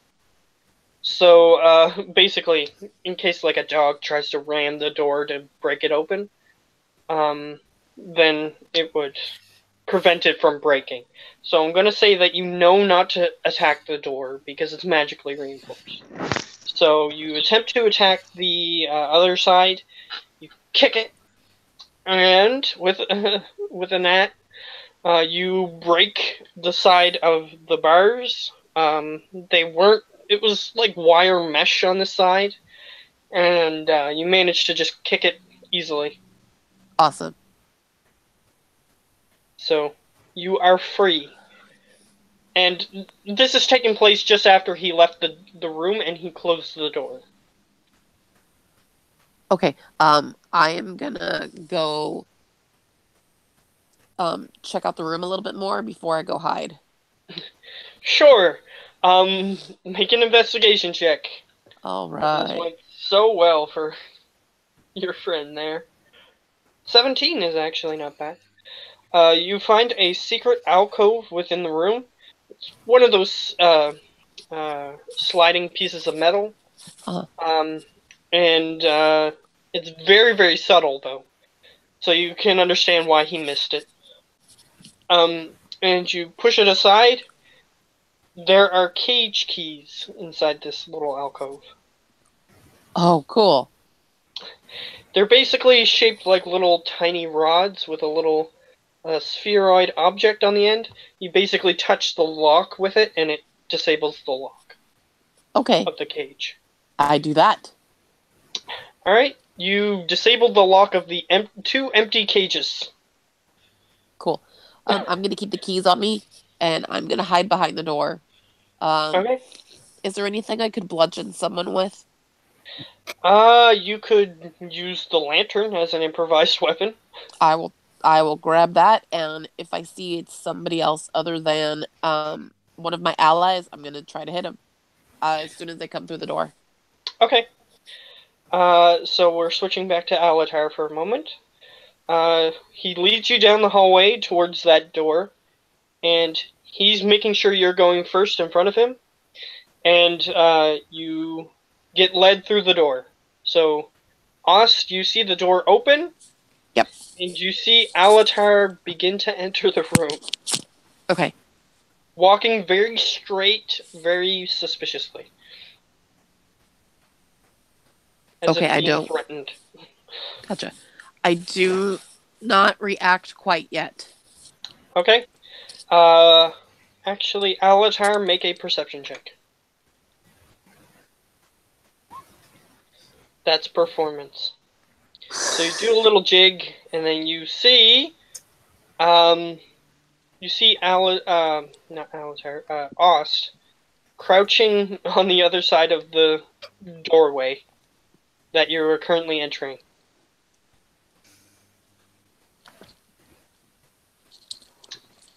So you continue to enter.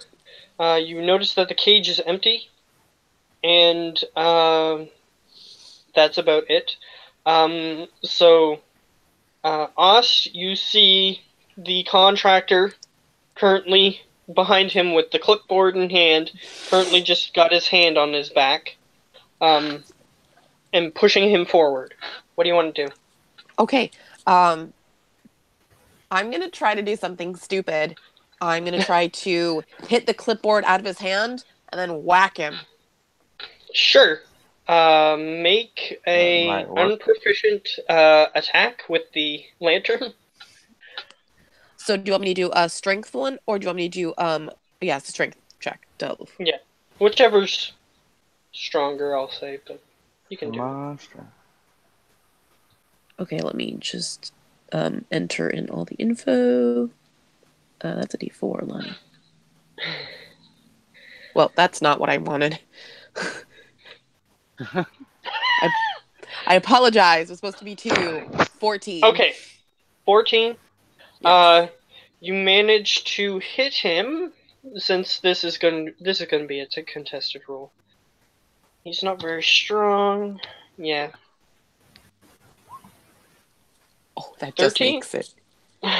So you managed to knock the clipboard out of his hand, Cool. and he's genuinely surprised at what's happening. All right, and then with my other hand, I'm going to try to whack him with the lantern. All right, make an attack. All right, that'll hit him because he's genuinely surprised at you. So smack him. I'll say roll a d4, and I need to make a dex saving throw due to the weapon you're using. Did you say a D4? Yeah, d4. Okay, perfect. All right, 2 damage. Do. And he does not succeed, so he gets burnt a little bit, and I'll say roll another d4 for fire damage. Max damage? No. No. So 3 damage, but he's genuinely surprised, and the lantern light seems to have blinded him a bit, so you have a turn to do something. You notice that Alatar is currently in shackles. Do I have an inkling that the keys would take him out of the shackles? You have a feeling that these keys are for the cages that you have. Okay. The contractor, he is on fire, correct? He got burnt a little bit by He the just got burnt. heat of your lantern touching his skin. Okay, and you were giving me an extra action or a bonus action? That was your attacks, so everything Okay. else on that turn is yours.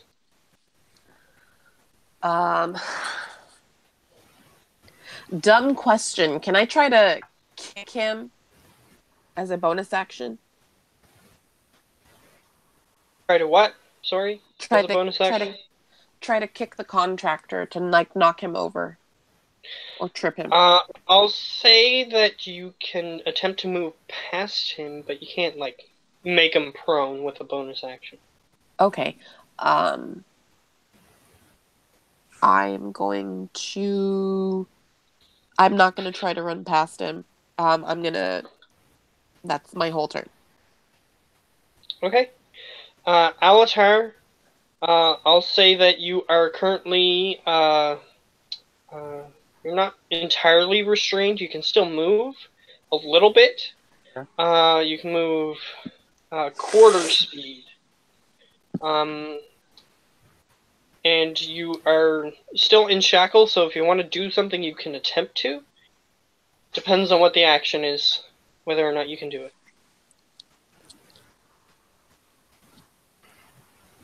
I think all I can do is move right now. You can do other I things. can't dispose or To anything. do other things. There's a clipboard on the floor. There's the contractor. I think I'll pick up the clipboard. Okay, you're going to attempt to clip up the pickboard. Yeah, that one. Clip. Yeah. Dilly dilly. So you can attempt to do that. I'll say make a dexterity check. Yeah, just straight dexterity. See if you're dexterous enough to get it. Which you I know. sufficiently do. You do. Yay, I'm a dexterous. You are currently restrained with your arms behind your back, but you manage to bend your back down to grab the clipboard before he can recover. So you have the clipboard in your hands, but your hands are currently behind your back. Okay. So what do you want to do? You still have movement, and he seems stunned, so he won't be able to get an attack of opportunity or anything. Well, I'd want to back away from him, that's for sure.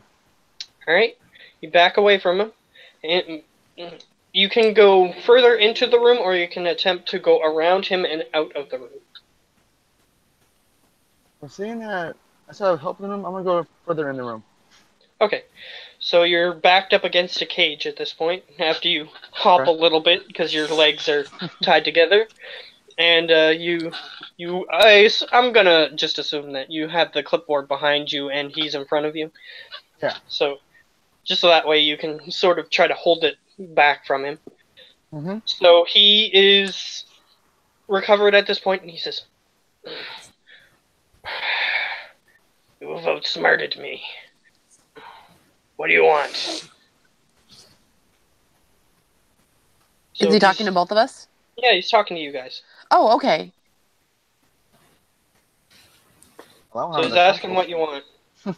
You currently have his most powerful weapon in your hand, so... Well, preferably not to be in shackles anymore. He sort of resummons the paper, and the paper is crumpled up in his hands, and the shackles go away. Cool. We want the rest of our... We want Howler. We want to leave in peace. We want our gear. I didn't capture Howler. Well, then, looks like we're keeping this. I don't know where he is. Well, then you better find out. My men are currently searching for him. We want him unharmed. If he's harmed in any way, even if a little tuft of hair has been tousled, we're keeping this. Or breaking it. He looks out in the hallway, and the diseased-looking guard that noticed you before, he sort of held off because he noticed that the situation was, he thought, taken care of, but he was still sort of lounging in the hallway. He looks out and he says, "Go!" And the diseased guy goes, "Arr, arr," and he starts leaping down the hallway. He says, "So are we just gonna stand here, or?"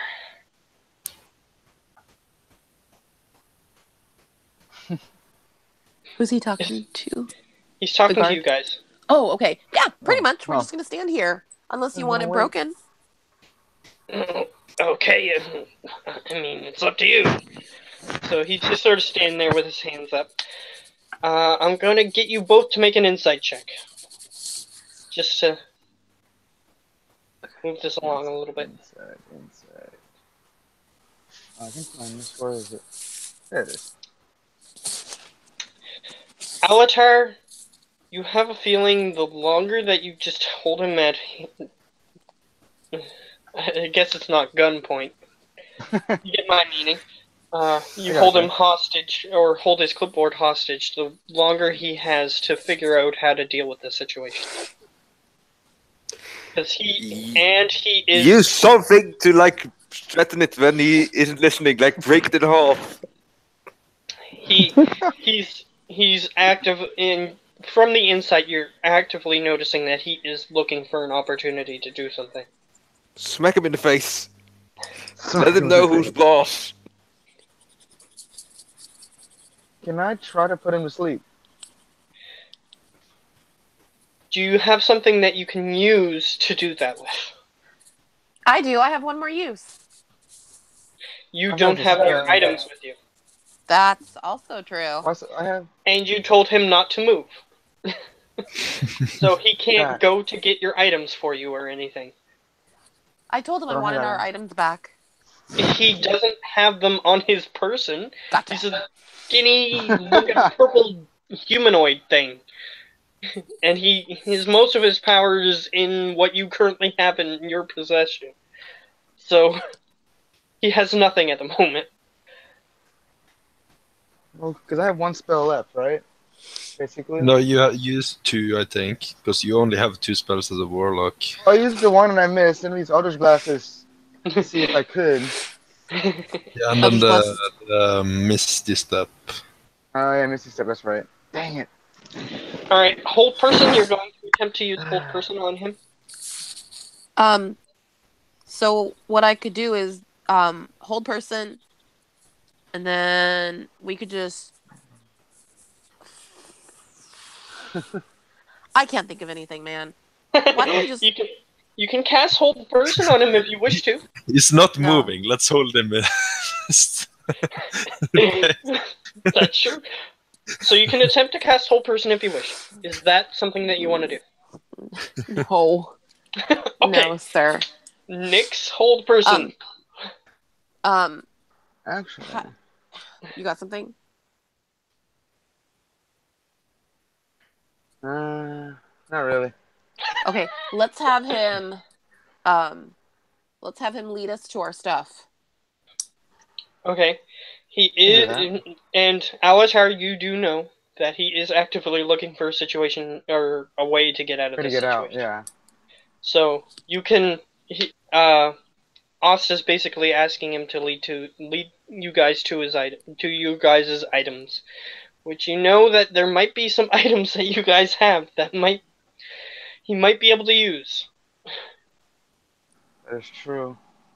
She said, leads, not touch them. Yeah, that's true, but he might be able to work a situation. That's all I'm saying. So you can Right. allow this to happen, or you still, can he is say leading, that so he's looking a little bit squirrely to you, that sort of thing. So do what you wish. It's up to you. I'm not trying to force you to do anything. I'm just giving you a few options here, because you do know that he is looking for a way out. Could he have someone bring our stuff to us? No, that's a bad idea. No. That's bad. Sorry about that. He's like, I'm still getting some tablet. I could do that. No, that's not happening. No. Okay, bro. who is casting detect magic? That was what I was apologizing about. Okay, that's That fine. wasn't me. Still getting some tablet. Okay, I didn't actually hear 100% what you said, so. Okay, what do you want to do? My character doesn't know that he's trying to he's trying to pull one over on us, so I'm... Yeah, he can. He's looking ready to lead, but your friend just said that perhaps he could get somebody else. It's like he's fishing for ideas. So you could take from that he's kind of suspicious. Okay. I'm gonna tell the contractor that he needs to go have someone get our stuff. Okay. He said, okay. He starts looking around. He doesn't notice anybody around. You can yell. Okay. Guys! Guys! And you do see a city guard eventually come down. And he's like, whoa. And he's like, go to the equipment room and grab these guys' stuff. And he's like, okay. And he just sort of wanders off. And after about 5 minutes, he comes back. Oh no, he's not gonna get the 5 minutes. I'm gonna tell him to go get in one of the cages. Oh, you're gonna tell the contractor to get in the cage? Yep. Okay. After Fair he enough. sends the guard off, the contractor needs to get in the cage. Okay. He's like, Good idea. okay. And he starts bending down to get into it. I lock it. Alright, so you do have the key, so all that's required is you wrap the thing around and put the stick next to it, and it goes and it locks back up into place. He's like, Okay. okay. And he's just sort of sitting there in the cage, on all fours. And the guy comes back, and he's like, here. He sort of looks down at the situation, and he has a bunch of stuff in his arms. Okay, I tell the guard to leave. He's got it wrapped in like a cloth, and he's just holding it. I tell the guard to leave all the stuff, and you better go. He puts it down, and he starts to back up a little bit. Wait, no, come back, buddy. Come back. He comes back. Get in the other cage. He looks down, and he begrudgingly accepts. He gets into the cage, but you notice that this is the cage that you broke. That's right. That's right. I forgot. Cool. Get in the same cage as your friend, your boss. He looks down and he's like, "It's locked." I'm going to unlock it. I look at the wizard and give him a look of like, make sure they don't do something stupid. Before I open it, I tell the contractor to get in the very far corner and sit on his hands. Okay. He gets into the very far corner and he sits. It's sort of a crunch, but he manages to do as you asked him to. I'm gonna look him in the eye and tell him, I have no problem breaking this, even if it kills all of us. So don't try anything funny. He goes, fine. Okay, and I unlock it and have the guard get in. All right. Yeah, he's not gonna try anything because he can't move fast enough to try anything anyway. So, especially crawling. So, he moves at half speed while crawling. So, he can't get to you fast enough. If I can interject here for a moment, I really need to get to bed right now. It's like nearly 1 o'clock for me. Okay. Yeah, I'm sorry that we didn't this took a turn that I didn't expect it to. I'm sorry that you didn't get to play past. That's part of why I wanted you to get in at the beginning. So, sorry about that. It can happen. We'll continue playing with these other three, just so that way we can try to get to a point where I can get you in. Okay. Alright? Yeah, and maybe Ben and I can continue our insane little story tomorrow. Who knows? If you guys have time. Alright, I'll talk to Ben about that and he'll let you know. Okay. Not trying to force anything. Just if you have time, do it. Otherwise, nope. Then next Alright. week. Well, see you Yeah, then. that's all right. See ya. Yeah. Bye, Gio. Alright. Yeah, I felt a little Have bit bad. we- I told him that I wanted to try something to get him in, but Yeah. it took an unexpected turn. So, we'll get to him in a little bit, don't worry. But I'll try to wrap up everything before we end tonight.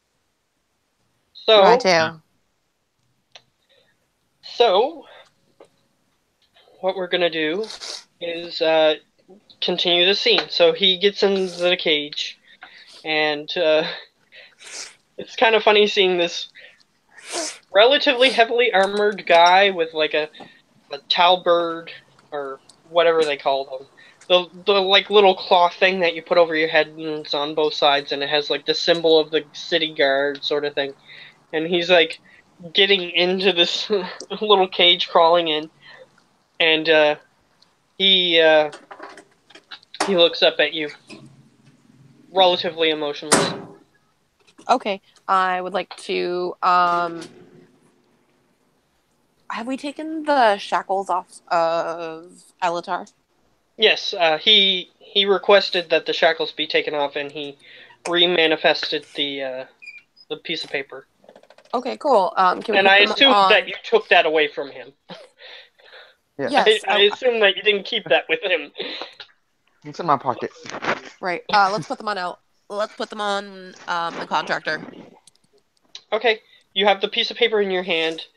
You're not sure how to activate the contract. Oh shoot. But there was someone there when he activated the contract previously. He said cash in, so Yeah, you just hold the piece of paper in your hand and you say cash in, cash in. and the piece of paper disappears, and the shackles are now on him, and he's like, isn't it enough that I'm in this cage? No, it's not. Because you won't die. Fine. He sits there, not looking too happy.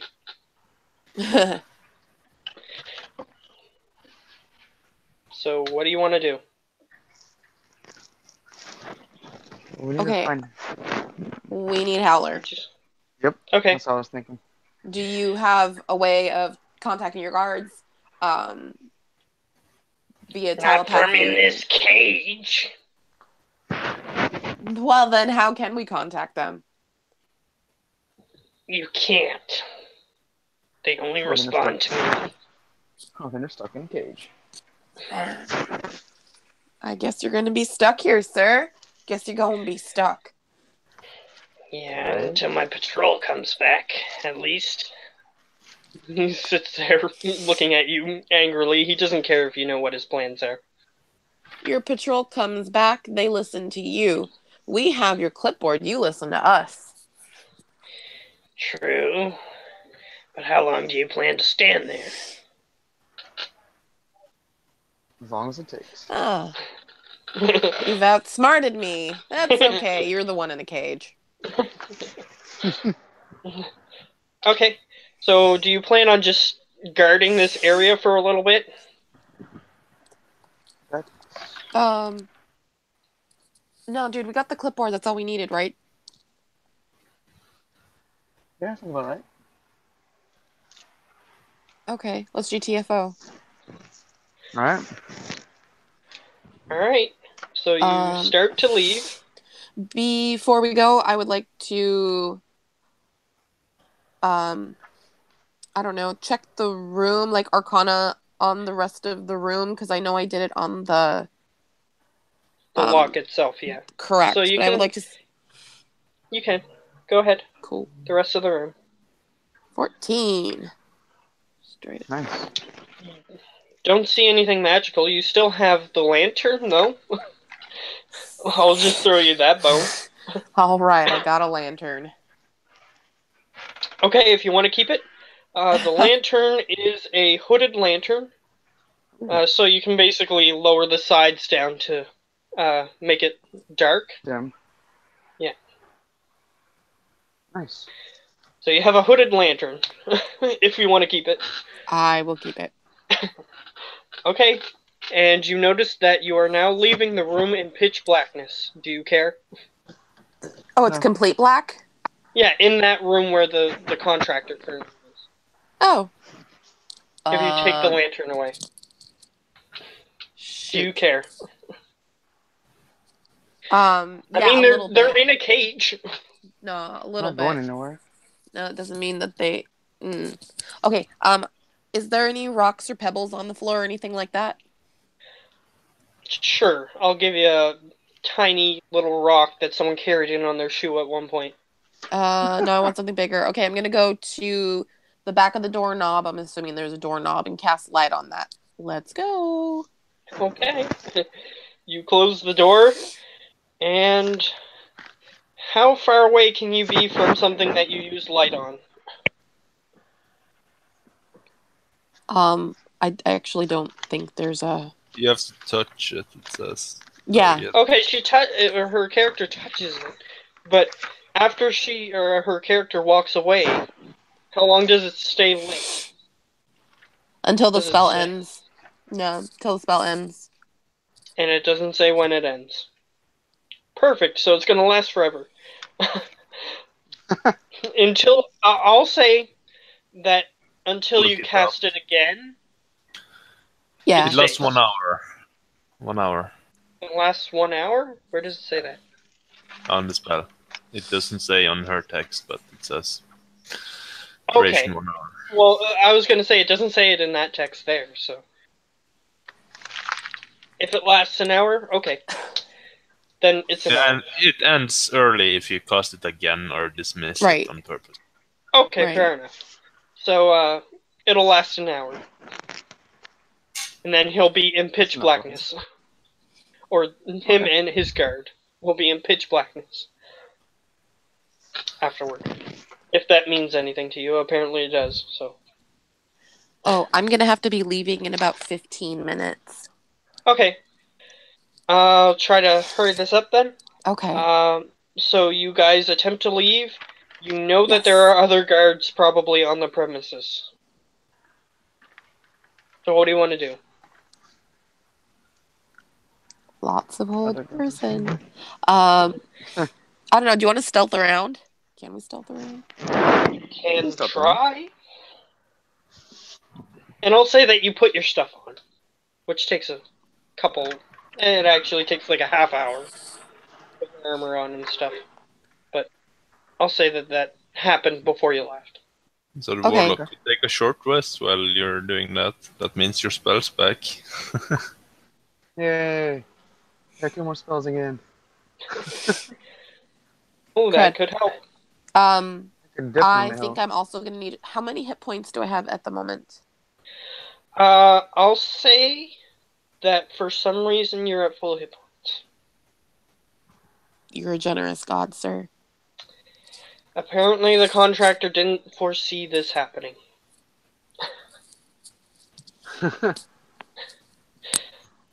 All right. Alright. Or perhaps, actually I'll give this to you. Perhaps he was going to show that you were in good condition to use you as a bargaining chip. Okay. That makes more sense than what I was thinking originally. Alatar, do you have any idea? Do you want to stealth out of here? Do you want to just plow our way out of here? What do you want to do? Stealth would be good. I don't know how many guards there are. Right. Question, can I don't know. Can you what? So I gotta find Howler. Mhm. You are in the place that you were in before, so that could give you a hint as to what you can do. My thinking is, I could turn her invisible. And that way she could able to walk around without being seen. You can actually turn both of you invisible. Because you can turn 3 people invisible when you cast it. Oh, that's right. Yeah, so you can both be invisible, which would give Or you advantage. That's one person. It would give you advantage. I'll say it gives you advantage. Does it say that it gives advantage on stealth checks? No, it doesn't say anything like that. Just disadvantage on checks to see. It might just be disadvantage on checks to see them. Conditions invisible. That could It's help us to move impossible around. without the aid of magic or special sense. For the purposes of hiding, it's heavily obstructed. Creature location can be detected by noise or tracks. Okay. So I'll say it'll be disadvantage to detect their presence. I'll say. And attack rolls against you have disadvantage, and attack rolls you make have advantage.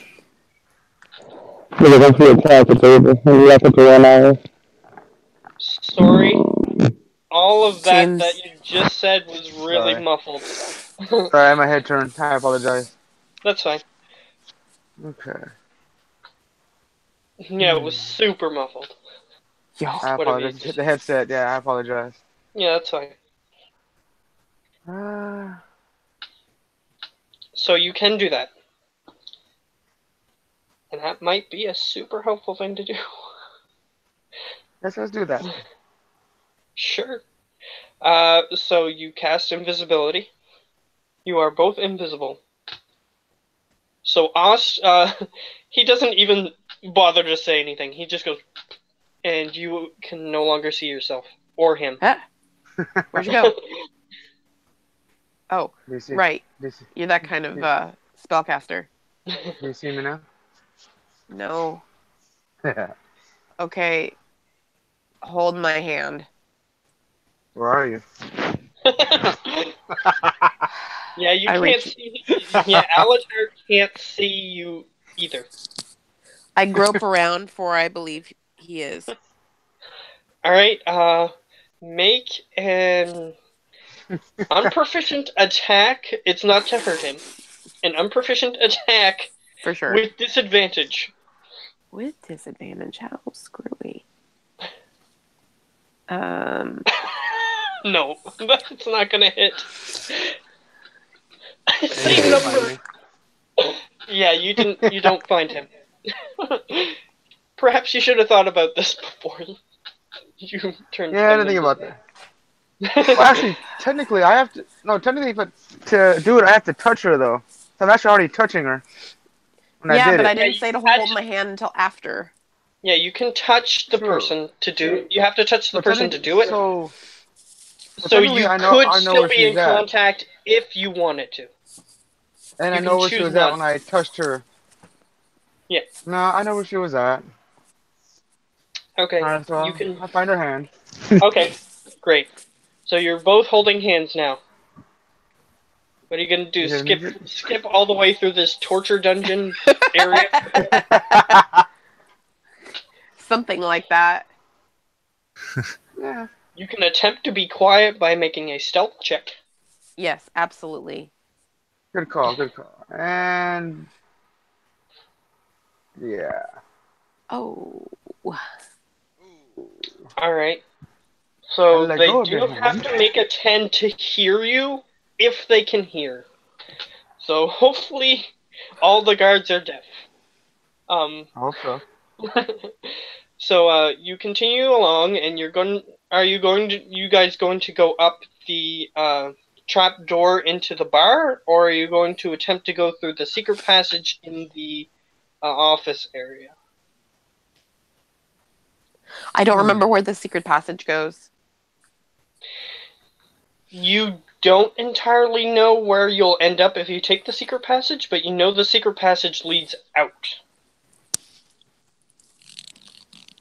Due to the thugs that were in there with you for a while, they said that it leads out somewhere. Is that where you want to go? We can try that way. Yeah, we can try that way. Okay, let's go. Alright, so you head into the secret passage door. You open the door, and there's nobody on the other side, because the office is empty. and you continue to go down that path.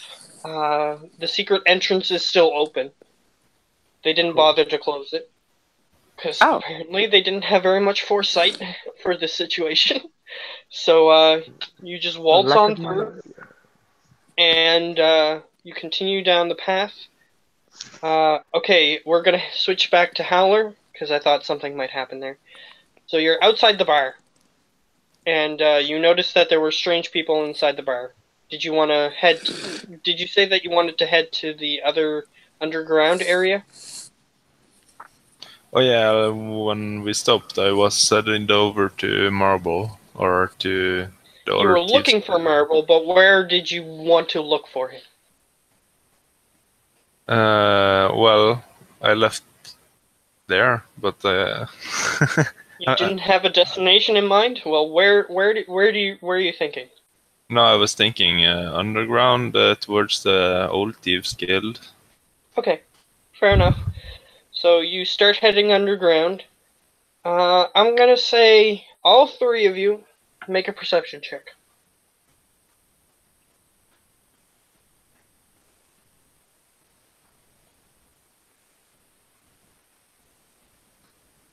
All three of you make a perception check. Okay, there we go. I would be stealthing as well, if that Okay, helps. roll a stealth. Roll a stealth. Okay, you see me. Okay, so as you start to head back into the tunnels, you hear that other people are moving around in the tunnels, and seems like they might be talking a little bit, and you hear their voices somewhere in the tunnels. You're not sure where. Do I recognize the voices as them, or no? And the two of you, you hear someone else moving around in the tunnels. What exactly do we hear? Just you hear someone moving around in the tunnels. Okay, no voices, no nothing. No. Okay. He's not. He's a rogue. He's not gonna be talking to himself. Right. You never know. So, Howler, you do recognize their voices. They're talking to each other, like whispering, but it's pretty echoey in these caverns. I'll yell out, "It's me, Howler. Are you doing okay?" All right. So the both of you hear Howler shout out. I respond back, "Yo, good. How are you?" I'm pretty good. Can you see us? Yeah, you start walking towards each other. Voices. Can I see them? Are they still invisible? You don't see anything, but their voices are getting closer. For the ghosts.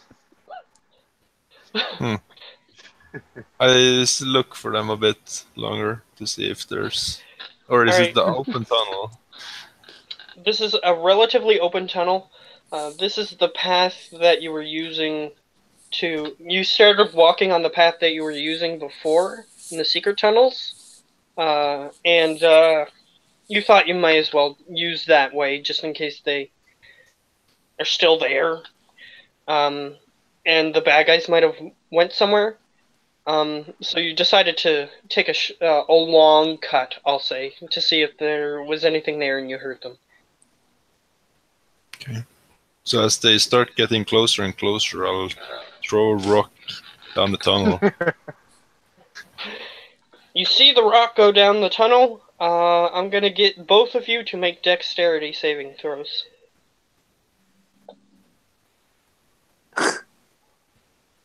Alright, Ost is... you see the rock hit nothing, and you hear an armor, like, clunk, and you see the rock reflect back. Oh, which one of you knows how to do that? It's a magic trick I've learned. Sparkle, sparkle. Make a deception check.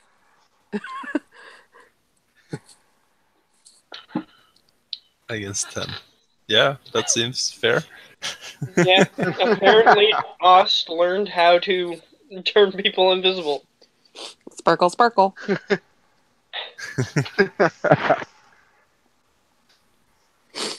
Seems legit. Oz casted magic before. Seems plausible. It's fair to me. I don't know much about magic. Yeah, seems Maybe plausible. someday you will learn, young Padawan. I don't say I don't know much about magic.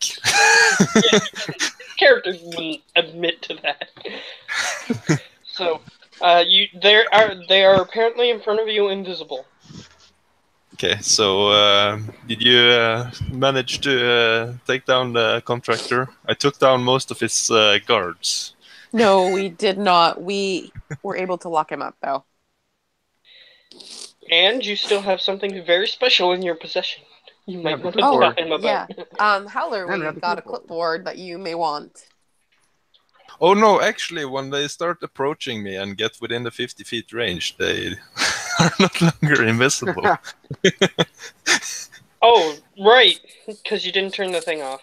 No, But, I don't know how. But I'll say that Still you on. threw the rock about 50 feet and it hit. And then they get closer and then they're no longer invisible. Just so that Howler, way we that got- sequence can happen, because it was fun. Yeah. Howler, we got a clipboard you wanted. Oh, the And clipboard. in their hands is the clipboard Can we that read you were it? looking for. Or yeah, we should probably keep this thing on. I don't know where the contractor is. No, he's caged and locked up. Yeah, but he can stop time and probably teleport. Oh, so he's in a cage. I have the keys. We put shackles on him Anti-magical shackles. that he probably knows how to get Anti-magical out of. shackles. We should probably need to go. In due time, yeah. No, we should probably Let's go. He has, take a look at the contract, maybe. Maybe there's something useful in it. I would like to see it at Ooh. least. That's a good idea. First contract that's on the clipboard, there's like a huge stack of paper, like this thick, and it's very thin pieces of paper. So apparently he's accrued a lot of favors over his time. So I would like first, to take a look at all the favors. Is that something we can use? you have a look at you have a look at the first one. I'll say first, just since it's on top. This is a contract for, in return for causing someone to notice this person and hopefully fall in love with them, but there was no actual magical potion or anything involved. It was just to get the person to notice them and actually have a conversation with them. In exchange for that, apparently he was given the ability to summon, let's see, 15 foxes. I try and summon 15 foxes. I have no idea how. You don't know how to do it, so Okay. you can ask them You do. if they know how to do it, but I wanna otherwise you don't know attempt how. to do it. You want to try? Yeah. Okay, do you know... Does Roll 20 have the ability to roll a D300? D300. I can do that, yeah. Okay, roll a D300. 134. Nope. You have no idea how to activate this thing. Okay. I had a range of numbers that I came up with, and you didn't hit it. So, any chance he would let me try? you Sure. can try to take the clipboard from him if he I lets say you. this summon foxes, and I take a look at the next one after I hand it to you. The next one,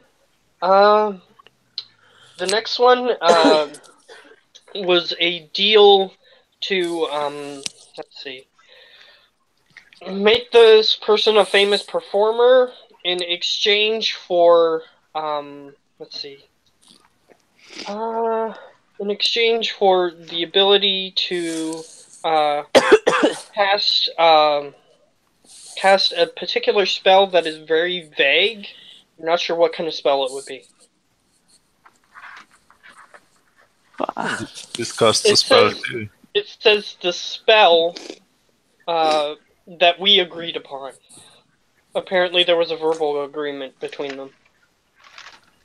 We have no idea what it is. No. So yeah, do you want to try and summon the foxes? Yes. You know how to do it, and since you saw your friend activate another one. Cool. I say the word. Cash in. Yep. And you Yes, cash in. you do that, and in front of you, for a second, you swear that you see like little balls of light with wings on them, kind of like a Navi from Legend of Zelda. You see 15 of them appear, and then they mold out into foxes, and you now have 15 foxes standing in front of you. Unfortunately, they have no allegiance to you, so they begin to run away. I kill one of the foxes. That's probably good meat. All right. What do they Roll an say? attack. Roll an attack to kill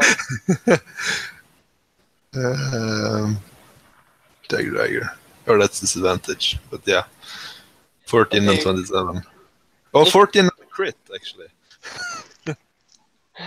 Okay, those both hit. And then the crit, which would be the right Are you one. aiming at one or two? 2 foxes. I figure they're squishy enough. Yes. Okay, they're both dead. 2 pair of gloves, you know. Have you ever had fox meat? Not that I know of. Let's try some out. Oh, yeah, what happened to the Curious. contract? Can we use it again? Like, summon more The foxes. contract vanished. Oh. How many of these do we have? There looks like, you know those stacks of paper you can buy at the store that have like 400 sheets of paper? That's what it looks like is on this clipboard at the moment. Wow. You really need to take a look at all of these. I gotta go. I will see you guys later. Alright. Bye. I'll try to move it a little bit more forward. What, Just so she knows. what about you, James? You're going to? Yeah, I have to go too. Or are you staying? Okay. Okay. So we'll pick up from there. We're not too far away from where we'll be able to do something. I'm hoping, as long as you guys don't decide to do something silly again, or something that I don't expect happens, we should be able to get to him. I mean, we really haven't gotten a reason to leave the city yet, though, so... That's the thing that I'm trying to get to. Is trying to get you into a situation where you end up leaving the city. Alright, guys. Yeah, see you, James. Yeah, y'all have a good night. Good night. Oh, yeah. And by the way, I just forgot something. You're within an anti-magical field. So the foxes wouldn't have worked. Yeah. Yeah, but what I'm gonna Let's say just is, say I turned it off and turned it on again, or something. I'll say that you put it in the bag of holding. No, wait, you can't do that. I'll say, make an investigation check. Investigation. Since you knew that the contracts were magical. Yeah, you managed to find that there is the orb part on the top.